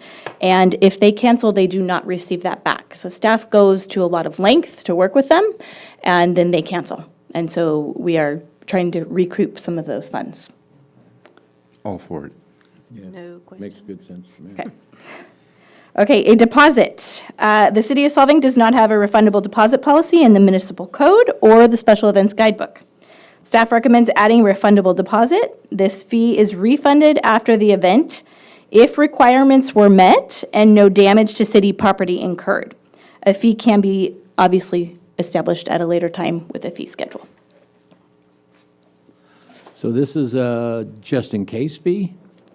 I mean, if they mess up, we keep the fee. If they don't mess up, they get it back. Correct. Yeah, and I wouldn't call it mess up, but if there's damage or, the cleanup is excessive and our staff has to go and clean up after, that would cover those fees. Thank you. Question. Would this, like, for example, now going forward, would Danish Days have to make a deposit as opposed to some small group that wants to have a car show? Everybody would have a deposit. Okay, and it's refundable. Yep, And and they so know it where would to find be you. across the board. Mhm. Thank you. Okay, fees. The code has no reference to any fees for special events, and the guide states a base rate of $135 application fee and actual costs of maintenance staff for closing down streets, traffic control devices, any signage, event setup, closure, etc. Some events require coverage from the Santa Barbara County Sheriff's Office, and those are charged based upon the coverage needed. So staff recommends adding the following fees subject to an adopted fee schedule. That would be a non-refundable turf fee for use of Solvang Park. We lose a lot of our park grass for a lot of these special events, so we're constantly having to replace that. Perhaps a utility use fee when they're using power. Non-refundable application fee, which we talked about for nonprofit entities. That would be lower in price, and then a non-refundable application fee for for-profit entities to be at a higher price. And currently the code, as I stated, the code only has a nonprofit use for Solvang Park. Any comments, questions about that? I would, this is not intended to be a revenue-generating Correct. endeavor. We're just trying to recoup Whatever your costs. costs are, that should be, have a fee schedule for, as you see fit, to cover the cost associated to the city. And then you're going to have to tell them at the same time that this is just tip of the iceberg, because they still have sheriff's department and other people that, Caltrans or whoever else that they're going to have involved. Correct. They'll have their own fees associated with it. Yes. If I could ask, aren't cities restricted from making a profit on events? Yeah. Prop 26 largely regulates what a city can charge for fees I thought for so. the use of city property. And obviously, in reviewing whatever fees are set up or the structure of them, we would obviously be reviewing to make sure that it's compliant with it. I think the policy decision for you is, are you okay with charging less than full cost recovery for nonprofit entities and charging the full amount? So that was kind of what I think was being called out with that language there, is there's going to be a non-refundable application fee for nonprofit entities to be lower in price. You can charge less than your full cost, you just can't charge more than your costs on that. And I'll also add, we're trying to keep things consistent with our other building facility rentals. So the Vets Hall has a nonprofit category, a for-profit category, or a commercial type category, and then we also have a local rate as well. But we're trying to keep that consistent, and so having those, those areas would be helpful and consistent. Any other comments, questions on that? Okay, next steps. This discussion just informs changes to us for the municipal code and special event guidelines, and then staff would bring future items to a meeting for final review. Any changes to the municipal code has to go to the Planning Commission. It results in the change for Title 11 zoning regulations, and then they would make a recommendation to the council regarding the adoption of the new code language. Staff is aiming to take this item to the November 6th Planning Commission meeting and then back to council November 27th. There are alternatives. Council can make recommendations for changes. And that concludes my staff report, if there are no further questions. I just had one comment or request for an addition, because you didn't cover it in your outline, Jenny, but I thought it was great that y'all did the work of comparing and including in our packets some of the code in surrounding cities. But I noticed the forms. Some of their forms are pretty comprehensive. In particular, Pismo Beach looked really just a little maybe intentionally intimidating, but covered every base possible. So it would be great to see us revise our forms too. Absolutely. And include, to Councilman Brown's point, be inclusive when someone's requesting an event that we know sheriff permits or fees going to be required, they get that form, right? So if we Yes, have- and that would be what we bring back to you. The guidebook would be updated tremendously. Thank you. And just by way of background, so you understand a little bit of the history, why that packet is as large as it is. Imagine, if you will, a car show in Solvang where 100,000 people show up. On the pier. It's I know, it's I of saw that. necessity because the logistics of an event of that size are significant. We have one of those coming up. Yes, sir. I also just wanted to point out, if you notice the language in here several times makes reference to the adopted fee schedule. We've got a couple of situations in code right now where the code says one amount, but the fee schedule has been updated without changing the Or a code. different amount. So by law, we're required to say, charge what the code says. So we're going to be going through the code and changing it to whatever the adopted fee schedule is. We're just kind of getting ahead of the curve a little bit in the language in this presentation. Excellent. Thank you very much. Yeah. Any other questions up? Yeah, well, I just wanted to make a comment that I like the idea of encouraging applicants to have a mitigation plan for impact to the community. How are you going to handle street closures? How are you going to minimize the impact that you have to merchants that have their foot traffic involved? Are you planning on using local vendors before bringing people out of town? How are you going to discourage people from parking near the neighborhoods if they cannot find parking in the downtown area? So I think we should think about those things so that the applicant, as they're designing their event, they can think about how to have a successful event that doesn't impact negatively our local community. Absolutely. We have no other comments. Do we have any public comment? Anybody? We have public comment. Tracy. Well, she comes up. I wanted to add one more thing, Mr. Mayor, sorry. Sorry, go ahead. I'd like to also, on that checklist of nonprofit or corporate, I'd also like to see that you have checked with Secretary of State that indeed they are nonprofit, or Right. they're a corporation in good standing. Yeah, and that will be included in the language. And the other question I would ask is if there any pending litigation against the applicant. May I dovetail on that before Tracy speaks on that? I think there are for-profits that are a lot more open and altruistic than a lot of 501c3s nationwide. I'm not saying anybody does anything in Solvang, but I have a little bit of an issue with charging the same for a 501c3 as we do as a for-profit. So I don't know where to go with that, but that's just my opinion. That's what we're suggesting to not have. Okay, great. Right. Right Thank now, you. we charge the same fee to anyone. That's what I want. Yes. Oh, you want that? I do. Okay. Okay, at this point, Tracy. Hi, I'm Tracy Beard with the Solvang Chamber of Commerce. We've done special events, the Chamber has, and I'm going to give an example of Music in the Park. We do 13 to 15 concert series, and we've had what we want to call squatters on our property. They have no insurance, no liability, no nothing, and our city has not been able to get them off.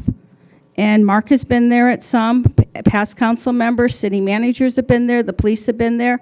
And if we choose to kick them off, and they haven't even filled out an insurance, they have flags, they have signage, they have poster signage, they have A-frames, everything that we don't want in this community. And we are the right people that do abide by the law, and we can't kick them off because it might cause a hassle. You should at least make them apply for insurance for the day of. Every nonprofit or organization that provides service they have to have insurance. Otherwise, they shouldn't be around. And we're talking from, I have no problem with any organization, but they shouldn't be there if they don't have insurance for that day. I'm protecting my Music in the Park with $3 million. We've talked about this before with you. It hasn't happened. If we're going to change the ordinance right now, this is something we should look at changing. Also, I know many nonprofits have paid big fees to the city for insurance, to have extra for security, have paid extra. So there are nonprofits that are paying to have these streets closed and that just paid, that I just did some finances with.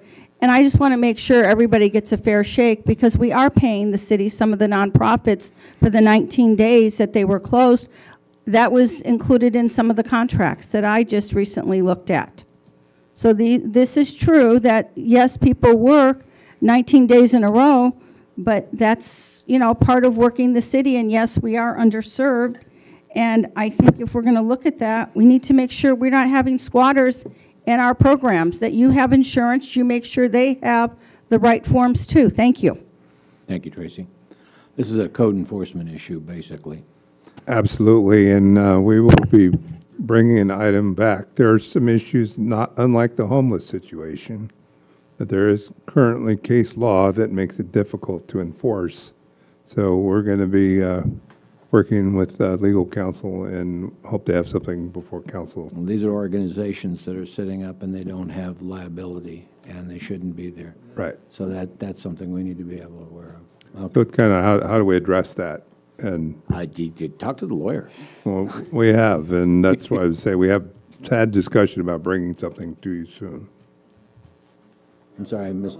I wasn't aware of this. That really bothers me a lot, that somebody would take advantage of somebody else's event to push whatever they're trying to push willy-nilly. That bothers me, and I didn't know that, Tracy.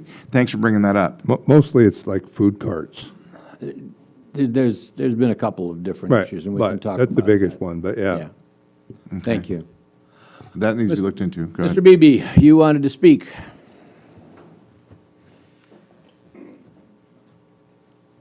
Thank you, Mr. Mayor, members of the council, thank you for your service to the community. As you're worrying, hi, Jenny. Congratulations. As you're coming up with fee structure and you're talking about nonprofits versus profits, I'd like you to consider a third category, and that is the veterans organizations who have special events. I can think of two, Memorial Day and Veterans Day, that's held at the Veterans Hall. And we also traditionally have had the city reserve parking places in front of the building along 246. So I'm concerned that there's going to be fees paid for these services. So I'd just like you to be sensitive to the fact that those two special events are indeed special. Thank you. Thank you very much, Dennis. Agree. That's a great And point. if I can add, we do not Please. charge the veterans any fees. We don't charge any fees. Not for use of the Vets Hall or, street parking closure or anything like that. When we were going to do the big Veterans Day that is now in Santa Ynez, that was going to be a special event. But for what they currently do in Solvang, we don't charge. Yeah. And we would intend to keep it that way. I think as a city, we can always choose to collaborate with the event and not charge fees that would be normally charged to other organizations if it's, a civic event that is, Civic. A civic event. Yeah. Civic event, yeah. Okay, anybody else in the audience want to speak on this subject? Anybody online would like to speak to this? Okay, in that case, we'll bring it back to the council. Last comments or a motion? We need a motion. Direction. I don't think we need a motion. Direction. We're No, just, it's we've gotten the recommendations. direction along the way, so unless. We've been making the Yeah, you got it. recommendations. You wanna Sorry, no add. motion on this one. Any last comments? In that case, thank you very much. Mr. Thank you. Thank you, Jenny. Okay, let's talk to item 6C, please. Ms. Clerk, if you'd introduce that. Discussion and possible actions, adopting Resolution 23-1234, opening a 5-star account, money market. Good evening again. The city currently manages their cash flow by having a Montecito Bank and Trust account, along with the local agency investment fund. We currently, if you look at the investment report, the LIF current interest rate was 3.43%. Five Star Bank has said that they would pay us 4% until the LIF interest rate gets up to 4%, and then he would match the LIF interest rate. One benefit of having a 5-star money market account is that they compound interest monthly and pay us monthly, where LIF compounds it quarterly. We have the Vice President, Jerry Legg, in the audience tonight from 5-Star Bank. I have personally worked with 5-Star Bank at a previous employer, and they should really be called 10-Star Bank because their customer service is phenomenal. It was a very successful relationship, And our Government Code 53601.8 states, notwithstanding any other provision of this code, a local agency that has the authority under law to invest funds as its discretion may invest a portion of its surplus funds in deposits at a commercial bank, savings and loan association, or credit union that uses a private sector entity that assists in the placement of deposits. The city's investment policy also refers to this section of the Government Code. Staff does recommend keeping the LIF account open with a minimal balance just due to the compounding the interest quarterly. So with that, if that's my staff report, and if you have any questions. Questions? Have you a stress test on this institution? A stress test? Banking stress test? Has one been done? No. Okay. What's that? Somebody will explain. Let this gentleman explain. Hello, everyone. I'm Jerry Legg, Senior Vice President, Head of Government Banking at Five Star Bank. Five Star Bank is about $3.2 billion in assets, and stress tests aren't done on any banks under $50 billion. So that said, we just went through a very stressful period in the last 10 months. There's been several banks that have failed. Those banks used to be stress tested, and as a result of the 2018 tax reform at the federal government level, that oversight was taken away. So the only banks that really get stress tested now are national banks, like your Citibank, Chase, Wells, things like that. That's why Silicon Valley Bank, Signature Bank, and First Republic failed, was because the whole idea of a stress test, for those of you that aren't familiar, is that what would happen to a bank's portfolio in the event of a large increase of interest rates or a large decrease in interest rates. And as we saw back in March, because the Federal Reserve kept raising interest rates so much, especially Silicon Valley Bank got caught in a short position. During the pandemic, they received about $100 billion of deposits. If you remember back to that point, interest rates were around 0 to 0.25. So for them to take that, they couldn't lend it out. Nobody was borrowing during the pandemic. A lot of businesses were shut down. So they invested into U.S. Treasuries 5, 10 years out. They were only yielding about 1.5%. When interest rates shot up and they had to pay more for those deposits, they were upside down. They were losing money based on what they were paying for deposits versus what they were earning on those deposits. And then when money started to be taken out, it caused a run on the bank. So things have really changed now versus where banking used to be. You know, when you hear about a bank run, it used to be people literally physically going to the bank to withdraw their money. If you think about the movie It's a Wonderful Life, that's what happened there. Now it's electronic. And it got to the point where Silicon Valley Bank had so much being withdrawn in wire transfers, they actually shut down their wire room because they couldn't get the money that quickly. So they ended up selling those securities at a loss to get that money out and give it back to the depositors. But in a nutshell, that's what a stress test is. If one had been done on Silicon Valley Bank, on First Republic, on Signature, that would have probably prevented that. They would have been flagged by the FDIC as being at risk for that kind of situation. It's a great explanation, Jerry. But even if they were at risk, there could still have been a run on the bank. There right? could have been, but the regulators would have stepped in and tried would to have do just something stepped in prior earlier. to mitigate that. Absolutely. And I would say that we're not out of the woods yet in terms of larger banks that aren't subject to those stress tests. Now, as Five Star Bank goes, again, we're $3.2 billion. We're a lot smaller. We are not taking out deposits to invest into securities. We lend the money out. And one of the things that we do, and I mentioned it to Wendy before the meeting started, we've got a program called the RISE program. It's Responsible Investments for a Secure Economy. And we work with a lot of cities. We're based in Sacramento, Roseville area up north. We only have 7 branches. But what we do is we take deposits from local entities like City of Sacramento. They have 40 million on deposit with us. We lend it right back into Sacramento. We create jobs in Sacramento with that money.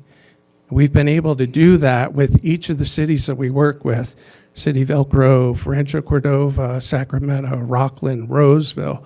We do it with Sacramento County. We also do it with the Sacramento Municipal Utilities District, SMUD.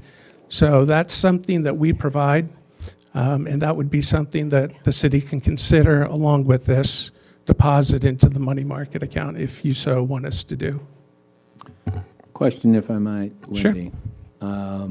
What percentage, not necessarily the dollar amount, but what percentage of the cash that we have available would be invested in Five Star? I would recommend $15 million. Say it again, how much? $15 million. 15 million?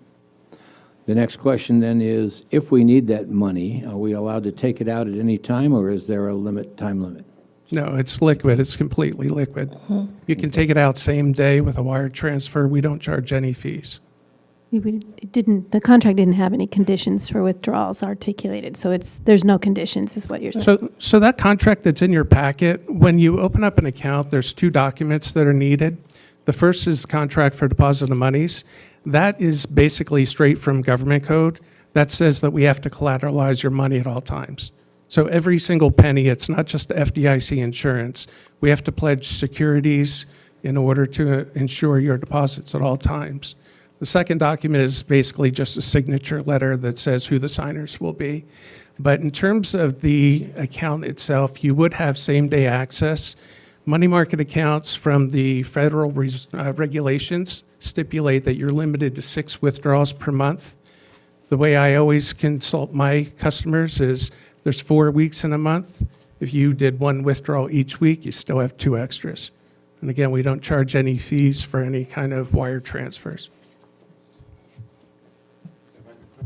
Please do. What currently is the guarantee, and I don't remember this, with the FDIC in 250,000. 250. And those accounts can't be split up? It's by tax ID number. Yeah, okay, thank you. Yeah. You're not driven by ESG, are you? No. Thank you. Questions, comments? My stress test was really just to find out risk management. I mean, I always appreciate a higher yield, but risk versus reward, so that's it. Yeah. Okay, in that case, thank you very much, sir. All right, thank you. Do we have any public comment, questions? Yes, sir. Please step to the podium. Present us with your name and what you have to say. Frank Smithson, Solvang resident. Will this be replacing a Montecito Bank and Trust account? Is that what you're saying? No, it will not. But we're taking the money out of Montecito Bank and Trust? No, we're actually taking the money out of the local agency investment fund in Sacramento. Got it. So, Okay, that was my question. I just want to make sure we take care of, I like local, that's what brought me here. So Yeah. I just wanted to make So, sure. no, we'll- Montecito Bank and Trust does a lot here, and I Yes, they do. misunderstood. So I Yes. just want to make sure that. Yes. And I did check with Montecito to see if they could do anything similar, and the only thing they offered was a 7-month CD. Yeah, I Which just, limits our ability to take the money back. Yeah. yeah, Wendy, I just want to thank you for that comment, because I think you had that in the report, if I wasn't mistaken, that you checked with Montecito.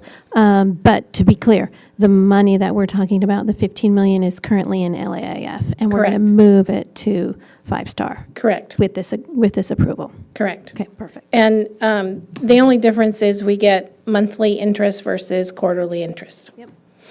And a percentage point. And a higher percentage. for Right. now. Currently are, Yeah, currently. I'll make a motion to approve. We got all the public comments, so yeah. Oh, sorry. You're fine. Second? Okay. Second. Roll call, please. Councilmember Brown. Yes. Councilmember Clark. Yes. Councilmember Claudia Arona. Yes. Mayor Pro Tem Elizabeth Arona. Yes. Mayor Infante. Yes. Motion passes 5-0. Thank you very much. Move on to item 6D, please, if you would introduce that.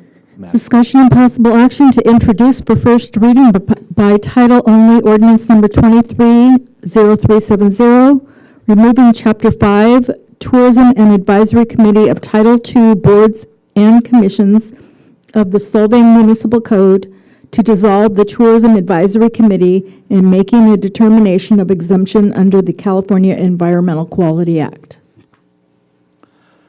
Thank you. Staff report? Thank you, Mr. Mayor, members of the council. At your August 14th meeting, council gave direction to put together an ordinance dissolving the city's Tourism Advisory Committee. Part of the reason for that was the effectiveness of the TAC due to its Brown Act obligations. So we've gone ahead and put together a draft ordinance for first reading that dissolves the TAC and assigns to the city manager the responsibilities and duties that were formerly held by the TAC and removes references to the TAC from the code. That's really the sum and substance of the ordinance. It's just complying with the council's direction to do that. That doesn't mean that the tourism function will disappear. It'll just be done in a more efficient manner. And as you can see from the presentation by TJA Associates and the other presenters earlier, there are some times where there's a need to move on a dime on some of the tourism-related things. The Brown Act is not as flexible as allowing that to be done at the staff level. Obviously, the city manager would consult with such people as are necessary, and if necessary, to set up an internal staff advisory committee, but remove the Brown Act requirements from that committee. So the recommendation is to go ahead and introduce by title only a first reading of ordinance 230370, removing Chapter 5 and other references to the TAC, as well as making that determination of exemption under the CEQA. And I'm happy to answer any questions you might have. Thank you. Questions? No, been through this. I guess, please help me understand why the California Environmental Quality Act is part of this. It's everything. Council Member Clark is correct. We like to make a determination whenever there's the potential for something to be a project under CEQA. A project is not necessarily physical application of bulldozers to land. It can be a project that has an impact or potential impact on the environment, and because tourism may have an impact on the environment, we just like to make that exemption, make a determination by stating that under the CEQA guidelines, the ordinance is not a project, and we just like to address that. Appointing a open council seat is the same nomenclature under CEQA. It's omnipresent. Yeah, it is interesting. Any other comments or questions? No. Okay, public comments on this issue? Nobody in the audience here? It doesn't look like anybody on Zoom. So we'll bring it back to the I just council. have a comment because I know this is really a formality. The decision has already been made to dissolve the TAC, but I want to underscore and stress, given the 3 or 4 meetings we've already had where our marketing contractors are presenting to the council, and as exposed earlier this evening, I think there's a huge need for a body of experts or a marketing manager to really do the detailed review and assessment of how we're performing overall, or how our multiple contractors are performing, because it really does tax this council's time, and it is a requirement that we clearly need soon. Please, let's take action on what is that next committee going to look like, or a hiring of a marketing manager.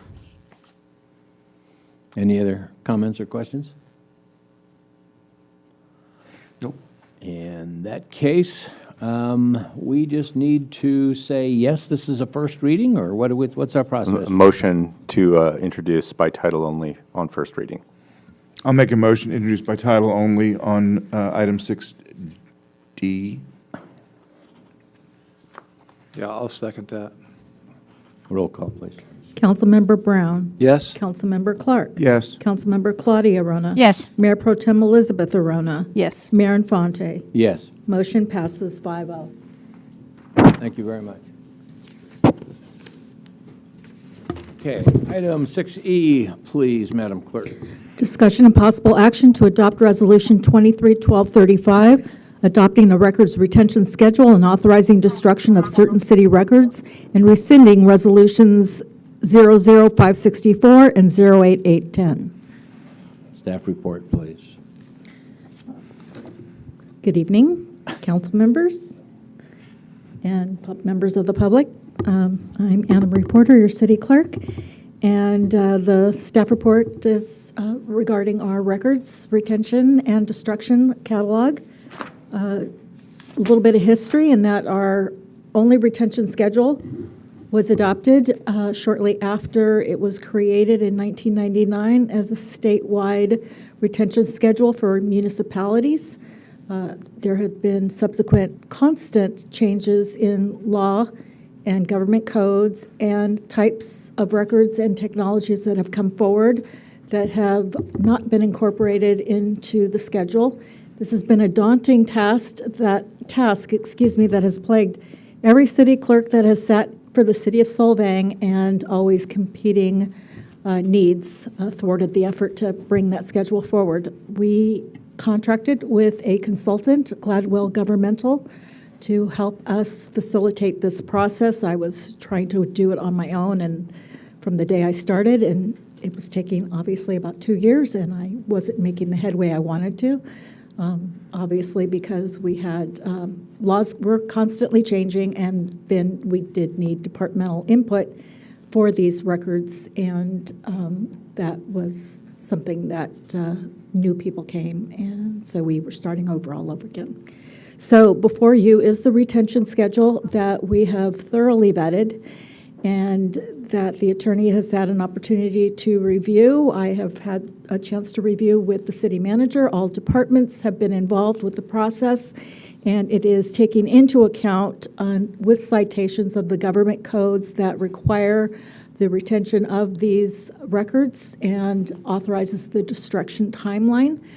Approval of this schedule will afford us the opportunity to be less focused on searching and retrieval and finding records and being able to produce that and refer to them on a more timely basis. A record, just as a reminder, is not a piece of paper. It is information. It rests everywhere. It's in Snapchat, TikTok, email, text, emojis, documents. It is everywhere, and it is considered a record, even if it doesn't have a physical presence other than the internet. So we do need some sort of guidance that brings us into the latest technology available that describes these records and how we keep them and how we retrieve them. And with that, if you have any questions for us, I am here to answer your questions, but we also have Diane Gladwell, who is on Zoom, who is our consultant, and she would be happy to answer any questions as well. Thank you very much. Questions, anybody of this? There are certain mandated requirements for storage of documents, and so we're only talking about those that have gone past that time frame, correct? We're talking about tonight's records. We're talking about every piece of information that is being created from the moment we speak now. Not just what we already have that's ready for destruction, but how do we file, if you will, categorize and place those things that we are dealing with every day, and how do we retrieve them, and how do we destroy them when we need to? Including social media? Yes. Yeah. Oh, my goodness, what a can of Maybe worms. I have a similar question, I think is where you're going, Councilman Brown, is big picture question. All the policies that we're setting in this huge document, huge amount of work, like amazing piece of work here.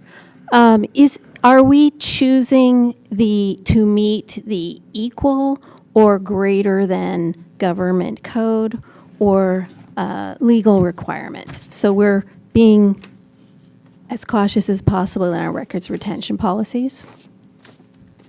And I'd like to answer that if that's possible. Is that all right? Honorable Mayor and council members, so my name is Diane Gladwell. I've done this for over 250 cities in California. So I'm like a little bee and I go in and pollinate everybody with what the law says and best practices. And because I can compare it to those other 250 cities and what they have chosen to do, Solvang has been very conservative. And one of the purposes of the records retention schedule, of course, is to identify important records and make sure that they're retained for the longest period of time that it would be valuable to the public and or the city. And so we've identified many permanent records in the retention schedule, and we've identified who's responsible for keeping that. So there's no questions about, well, I thought some other department was keeping it, and then the record is inadvertently destroyed. So a lot of this is preservation of the information that is important to Solvang and setting up clear roles and responsibilities. So just to be clear, we have met or exceeded the government code or legal requirements. Okay. Yes. Does that help you, Dave?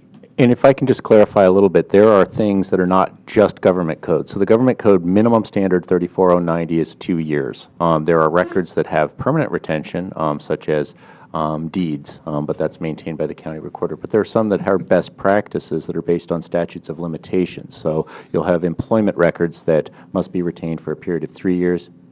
The recommendation sometimes is to keep them a year longer than that to clear out any potential statute of limitations. So to answer your question in a brief way, equal or better, yes. It's going to equal in all situations the legal standard. Sometimes it's better in that it provides additional protections to the city by retaining it longer than what the law requires. Yeah, when it comes to customers and employees, there's no reason to keep that. It becomes more of a security risk than anything else. And so I'm all for getting rid of all that stuff, but at the same time, what constitutes something that might be historical or I bring that up, not knowing. Besides my emails? Well, I don't know if the partner's can name answer is that. Oliver North, but we'll see.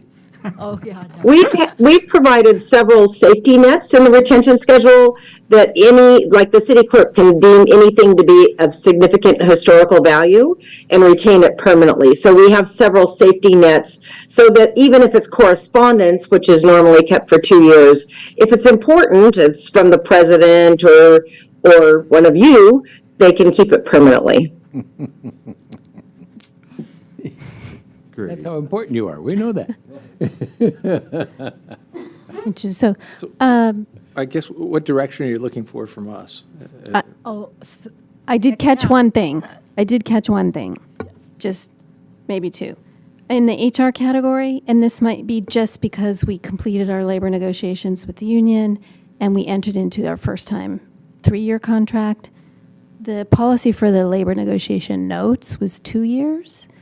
And it seems like we should match the contract term for retention of those notes. It's term plus. Okay, so it's term plus 2 years. Everything you see will be plus. Perfect. Then, The time period plus. So the contract will expire in 3 years. The notes are kept for 2 years beyond that. okay, perfect. Thank you, Anna Marie. Thank you. And last thing, really, under the tourism category or marketing, we're really only retaining 2 things which look like presentations and, I have to find it. We should have a retention strategy for content, just for marketing material. It's really related to a content management system, but it's not mentioned in here at all. Records, in addition to being by department, are also citywide. We have a category that's citywide that applies to every department, and within every department would be resources used to create reports, agendas that went to city council. So that data, although not segregated under marketing, would be incorporated as a citywide method for all departments to use statistical data, supporting data for reports, whatever is necessary to bring that final product forward. All that is part of that product and is within everybody's position. Would that include things like our logo, our brand book, our font standards, our color palettes, things like that? That Those are really usually should be- approved at the level of city council. You got a- And so they would be part of the agenda packet. Consultant would like Oh, to answer excuse me, too. sorry. There you go. Go ahead. That's all right. Brochures and flyers and newsletters and things like that are on your packet, page 266. It's on page citywide 8. So the city clerk was correct in that, all departments contribute to tourism in Solvang. And so whoever is the lead retains that for at least 2 years, and that's on page 266. And then the other logos, the city clerk is the office of record, and that's retained permanently. Perfect. Perfect. Thank you very much. Any other comments or questions? Do we have any public comment? No. We have anybody on internet? No. So I think we'll bring it back to the council. We need to have we're going to need to adopt this. Well, I'll make a motion to adopt resolution number 23-1235. Yeah, second. Councilmember Brown. Yes. Councilmember Clark. Yes. Councilmember Claudia Aruna. Yes. Mayor Pro Tem Elizabeth Aruna. Yes. Mayor Infante. Yes. Motion passes 5-0. Thank you.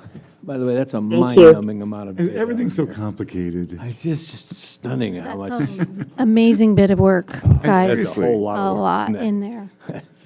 And Hundreds important. of pages. Yeah. Okay, sorry.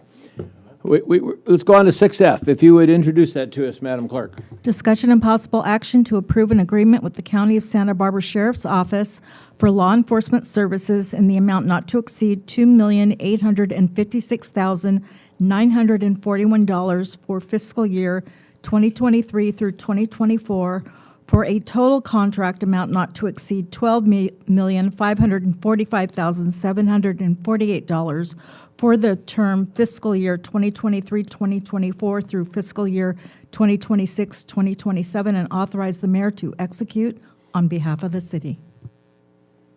Thank you. Staff report, please. Thank you, Mr. Mayor, members of the council. I'm going to take a deep breath on this one because there is a long and storied history. As the council and the community are aware, the city contracts with Santa Barbara County Sheriff's Office for law enforcement services. It has done so since incorporation. City of Solvang does not have its own police department, so it has always contracted with the county. And as such, those services are provided pursuant to a written agreement. That agreement, the most current version of it, was scheduled to expire earlier this year, but the parties, in anticipation of negotiating a subsequent agreement, entered into an extension agreement. That extension agreement expires in 4 days on September 29th. So before you tonight is the latest iteration of the law enforcement world for Solvang and the County of Santa Barbara. The agreement has gone through innumerable reviews, not only by Solvang staff and Solvang Legal, but the other contract cities, which are Carpinteria, Goleta, and Buellton. The county has similar law enforcement arrangements with those cities. The contracts that those cities have considered and in a couple of cases have approved are almost entirely the same. They're slightly different on the levels of services. But in any event, the history of this is beginning in 2021 and 2022, the Sheriff's Department began passing along significant cost increases to the cities under the auspices of full cost recovery. In other words, the county was trying to recover the full costs of providing those law enforcement services to the cities. The contract that the city is currently under used a model called the DSSU, the Deputy Sheriff's Service Unit, which was intended to approximate the cost of a deputy and all the associated administrative and support costs. That model was used for a number of years, but the newest contract that's before you uses a different model, which is a patrol post, which is intended to try to calculate the cost of providing a deputy full-time, 24/7, and that covers relief costs and so on. So the cost model that was part of this new contract has been vetted and gone through with a seriously fine-tooth comb by the city's consultant Russ Branson. Mr. Branson did the work on behalf of all 4 cities, so it wasn't entirely on the city of Solvang that his costs were involved. But he did a fantastic job. He was on most of the calls with the county sheriff. And there have been, I'll look at Mr. Murphy, as to the number of calls I've been on in negotiating this contract, it's got to be in the dozens at this point. It is a significant undertaking, and as you can see from the length of the contract, it is fairly comprehensive as to what the services are that will be provided. So as far as the costs that you're looking at, that's lined out in the staff report fairly clearly, I think. But what I want to point out is the successor agreement. It has the cost recovery set forth in it in a different manner than what we were doing before. So in the prior contract, the one that's in force right now, we had basically a 2-year look back. We would look back at what the costs were, and there would be a true-up process. And that led to wild swings in the amount that we were looking at recovering, or we were paying for law enforcement services, and it made it very difficult to budget. So one of the things that was very important in the contract that is before you for approval tonight is cost certainty, something that we can look at, that we can budget for, and we have a good idea of what it will cost for the law enforcement services contracts in the coming year. So the intent was to set a number that the cities, and I say cities, each of the 4 contract cities, but specifically Solvang, could rely on in budgeting. Now, the concept that was reached in this situation was to come up with something that had a fixed escalator. In other words, we knew what the cost was, and we were going to add an escalator to it. So what the final decision and final agreement between the parties was to look at the Deputy Sheriff's Association MOU between the county and its patrol deputies, essentially.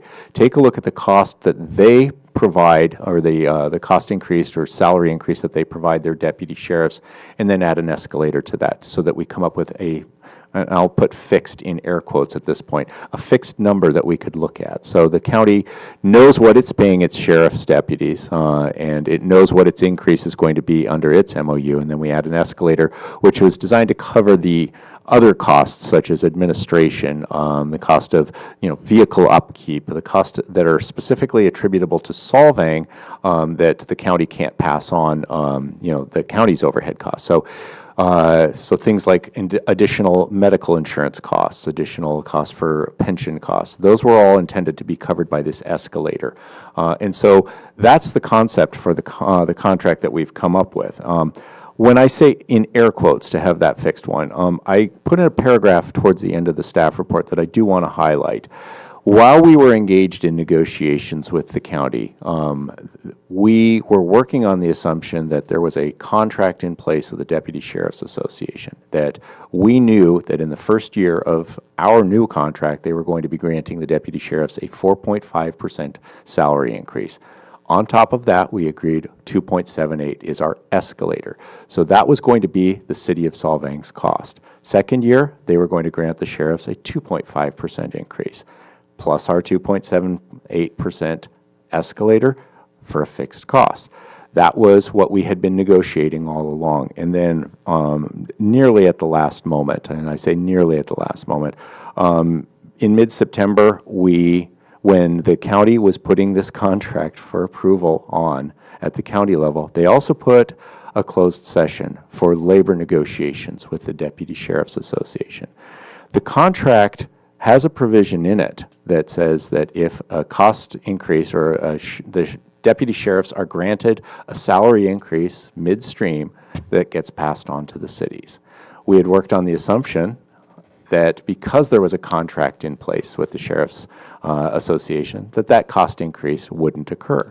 But when this closed session description showed up, that they're continuing to negotiate with the Sheriff's Association, Deputy Sheriff's Association, over a cost increase, that blows a hole in those assumptions. And I want to underscore that now the whole point of having this certainty that we were looking for has a potential out. In other words, if the Sheriff's Department negotiates, or the county negotiates, a 1% increase additional tomorrow, assuming you approve this, if they increase it by 1% tomorrow, you're going to be looking at another $30,000. It's about $30,000 per 1% that they grant. And so I want to highlight that. It doesn't necessarily go against the recommendation to approve, because we are recommending that you approve the contract. I just want to highlight that that certainty that we were trying to get got taken away right at the last minute by the sheriff's department. I say the county. It's not the sheriff's department specifically that did this. And the reason I want to highlight that is there is a cost uncertainty in this contract that we're presenting to you tonight. I want you going into that with your eyes open, that that is a potential. And we don't know what that number is going to be. We're hopeful that it'll be zero, that they will tell the Sheriff's Association, yes, we're not going to be granting any additional amount. But I do want to underscore that because it could be significant.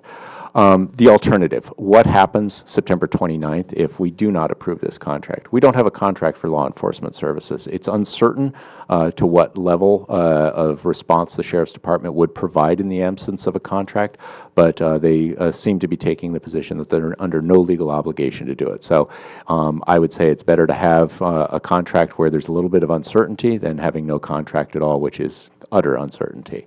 So the recommendation before you is to go ahead and approve the contract.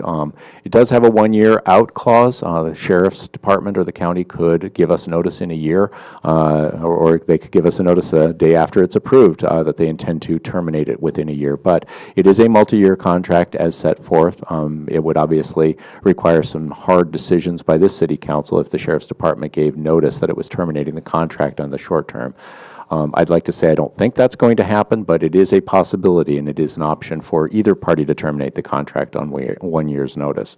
So the fiscal cost is set forth in the staff report. I won't go through that, but you're going to be looking at an increase, assuming there's no change in the Deputy Sheriff's Association contract. You're going to be looking at about, I think it's $3.8 million at the end of the term, and I may be having that off a little bit, but in any event, there is going to be annual increases. So with that, the recommendation is to go ahead and approve the contract, authorize the mayor to sign it, and I'm happy to answer any questions that I can. Recognizing this is an extremely detailed contract, I'll do my best. Thank you. Questions? Just a question, just so that everybody knows. How long has this negotiation been going on? I believe I was 12 when it started. No, I'm joking. The negotiations for this contract, this specific new contract, have only been going on for maybe a year. The concept of negotiating, however, has been going on for 3 or 4 years because we were involved in dispute resolution with the county under the existing contract for several contract terms, because what was happening is they were presenting cost increase requests of close to 40% for some of the cities, and they would send this over in January and say, okay, well, this is what it's going to be.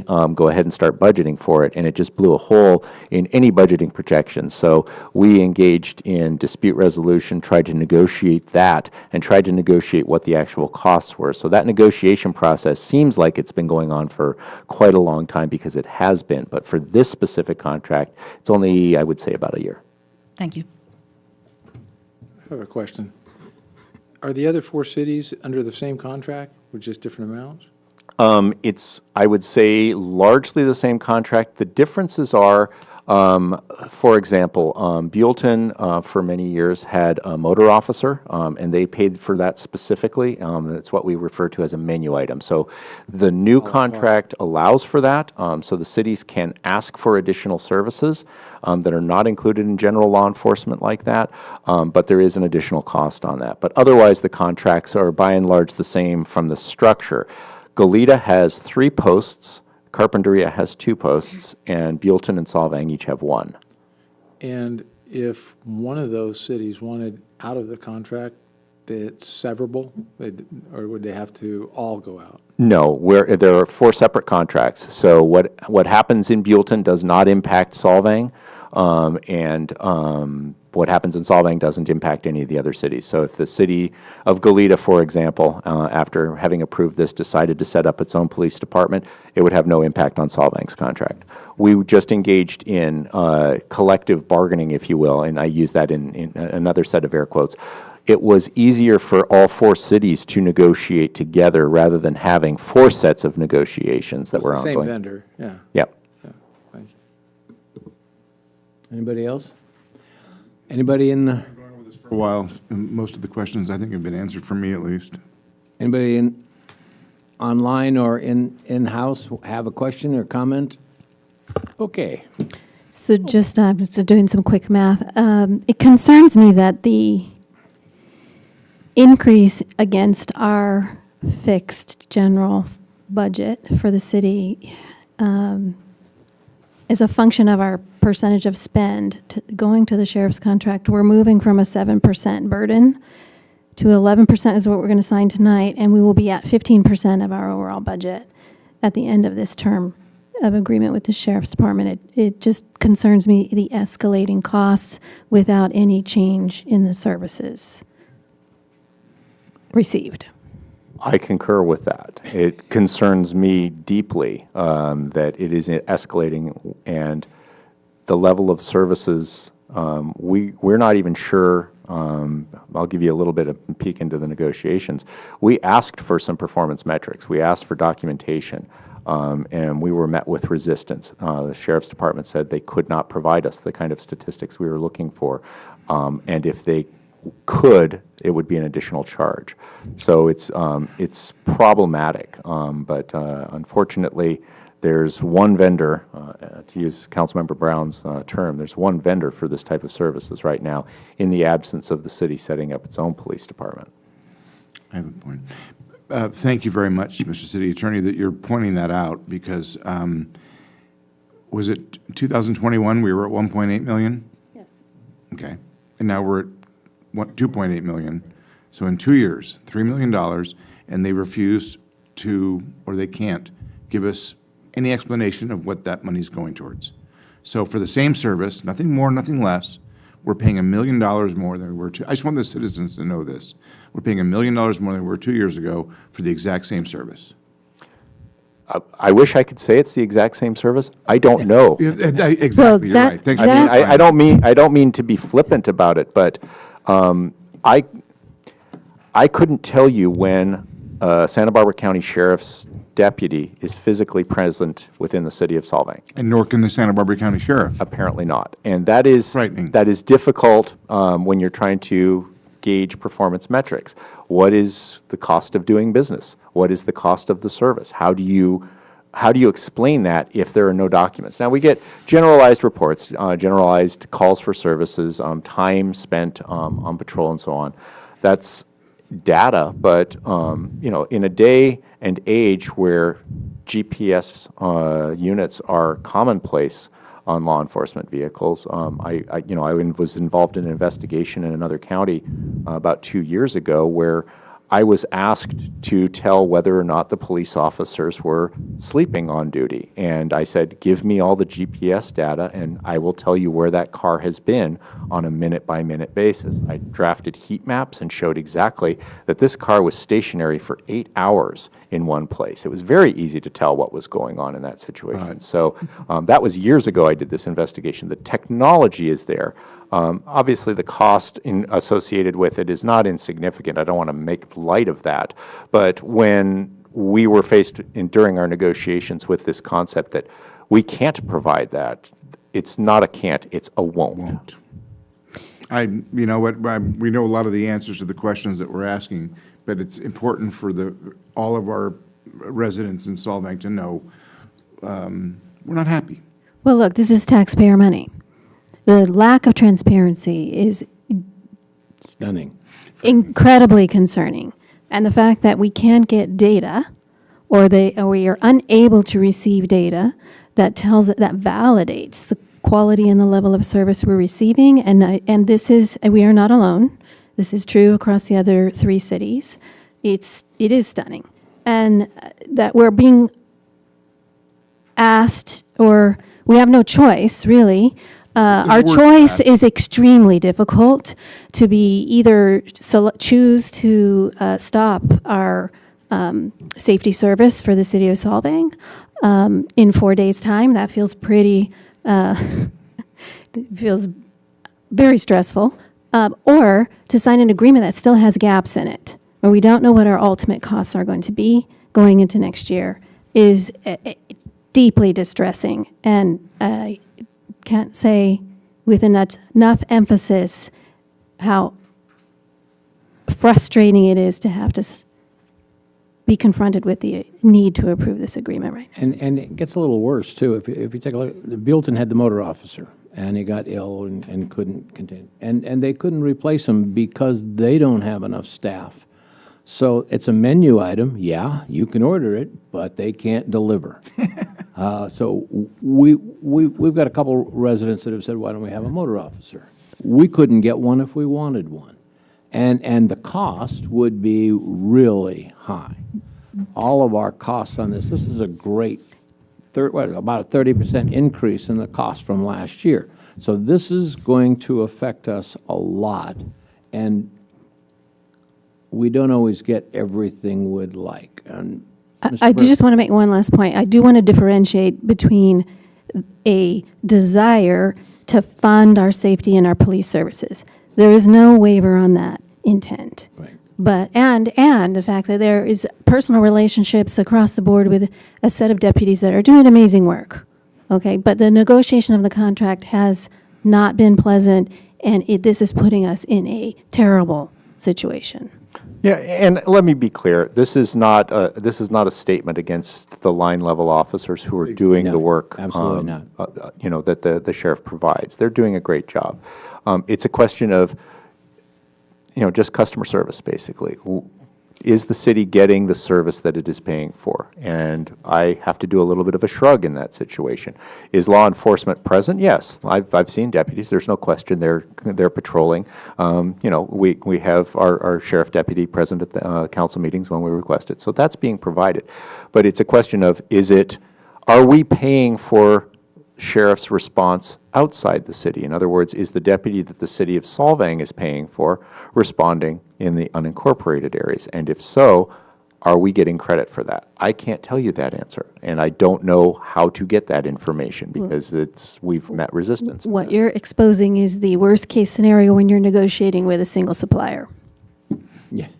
It's like sheriff billable hours. Short curlies. I concur with, there's a point where it's non-disclosure, but it's almost deceitful when they come up with or bad faith, I'll say, in their current negotiations and keeping that from us to the 11th hour with regards to that.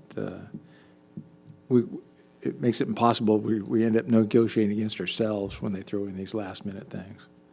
Yeah, and I mean, it was a sucker punch to the gut. I'll just explain it that way. To see that on the Board of Supervisors' agenda after we have spent all this time in negotiations, the county is not under a legal obligation to meet and confer in good faith with the cities.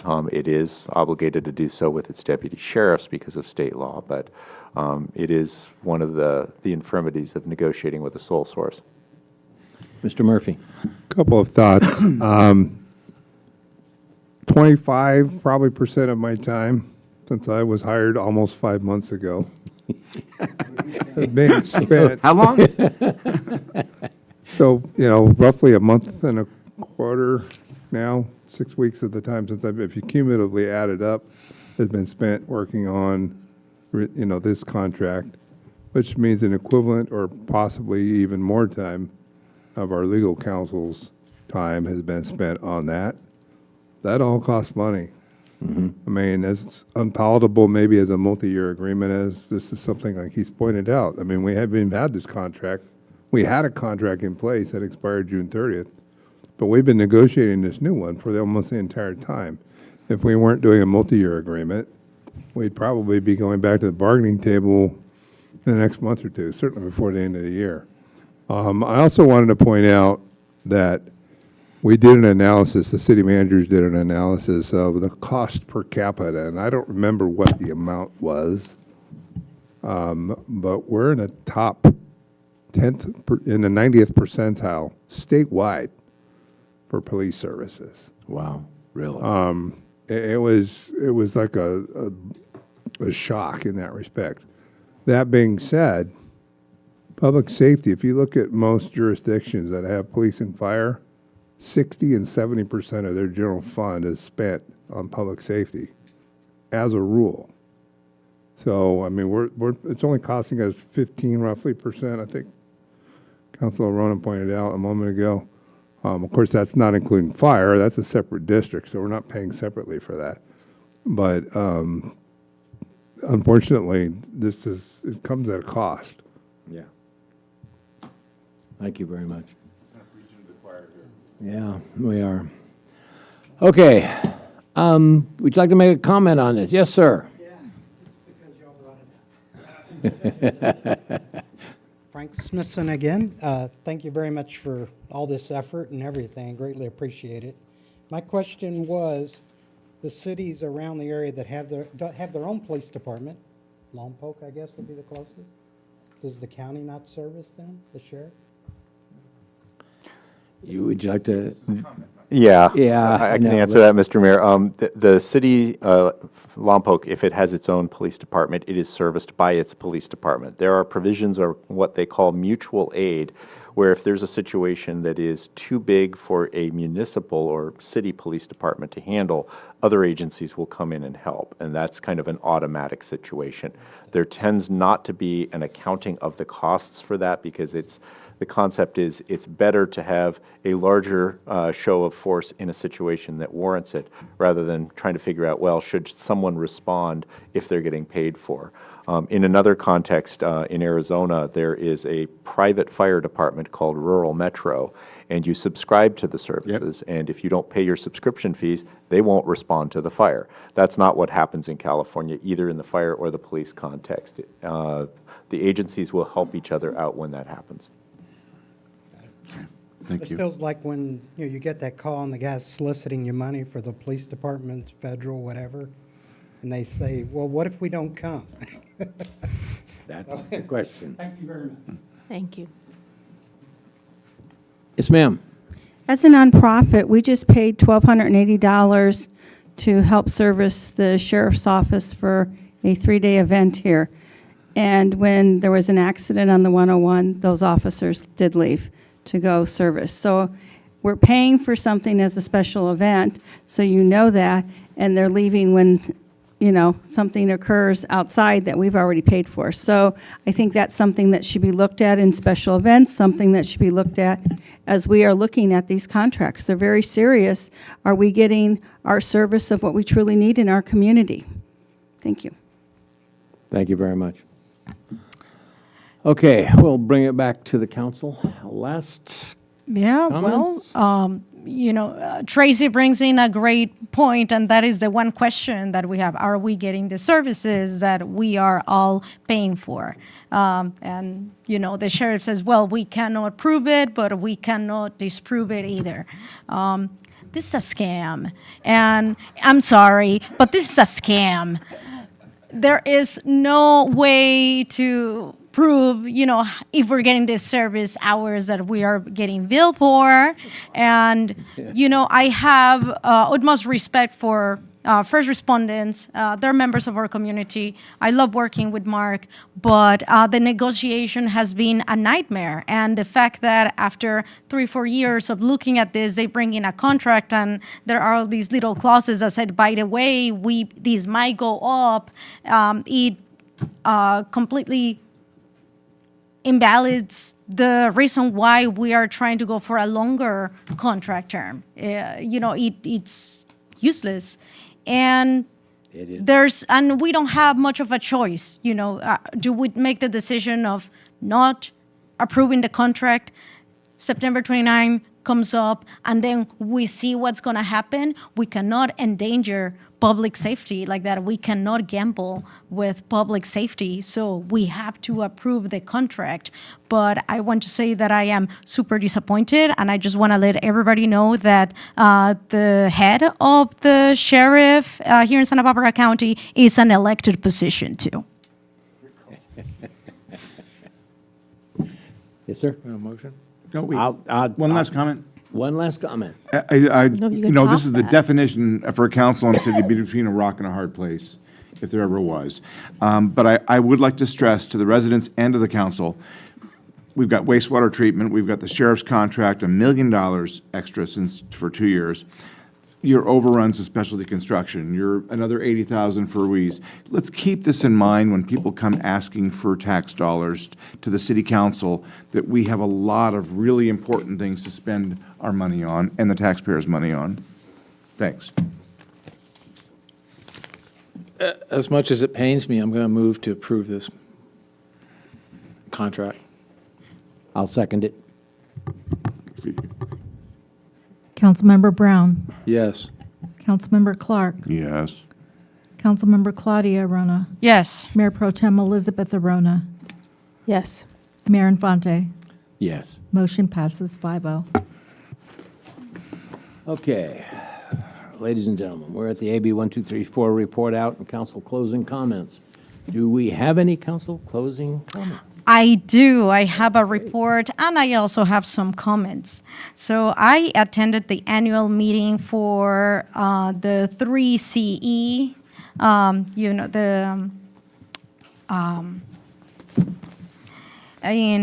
it happened in Paso Robles. I had a great time. So 3CE, this is the community aggregate that Solvang is a part of, along with other communities in the Central Coast, to bring green energy. And we have a new executive director, Robert Shaw, that is stepping up after our previous CEO retired, Tom Habashi. And this is a great endeavor. It started out with just a few jurisdictions, and it's grown to have quite a bit of them. This is a $500 million endeavor.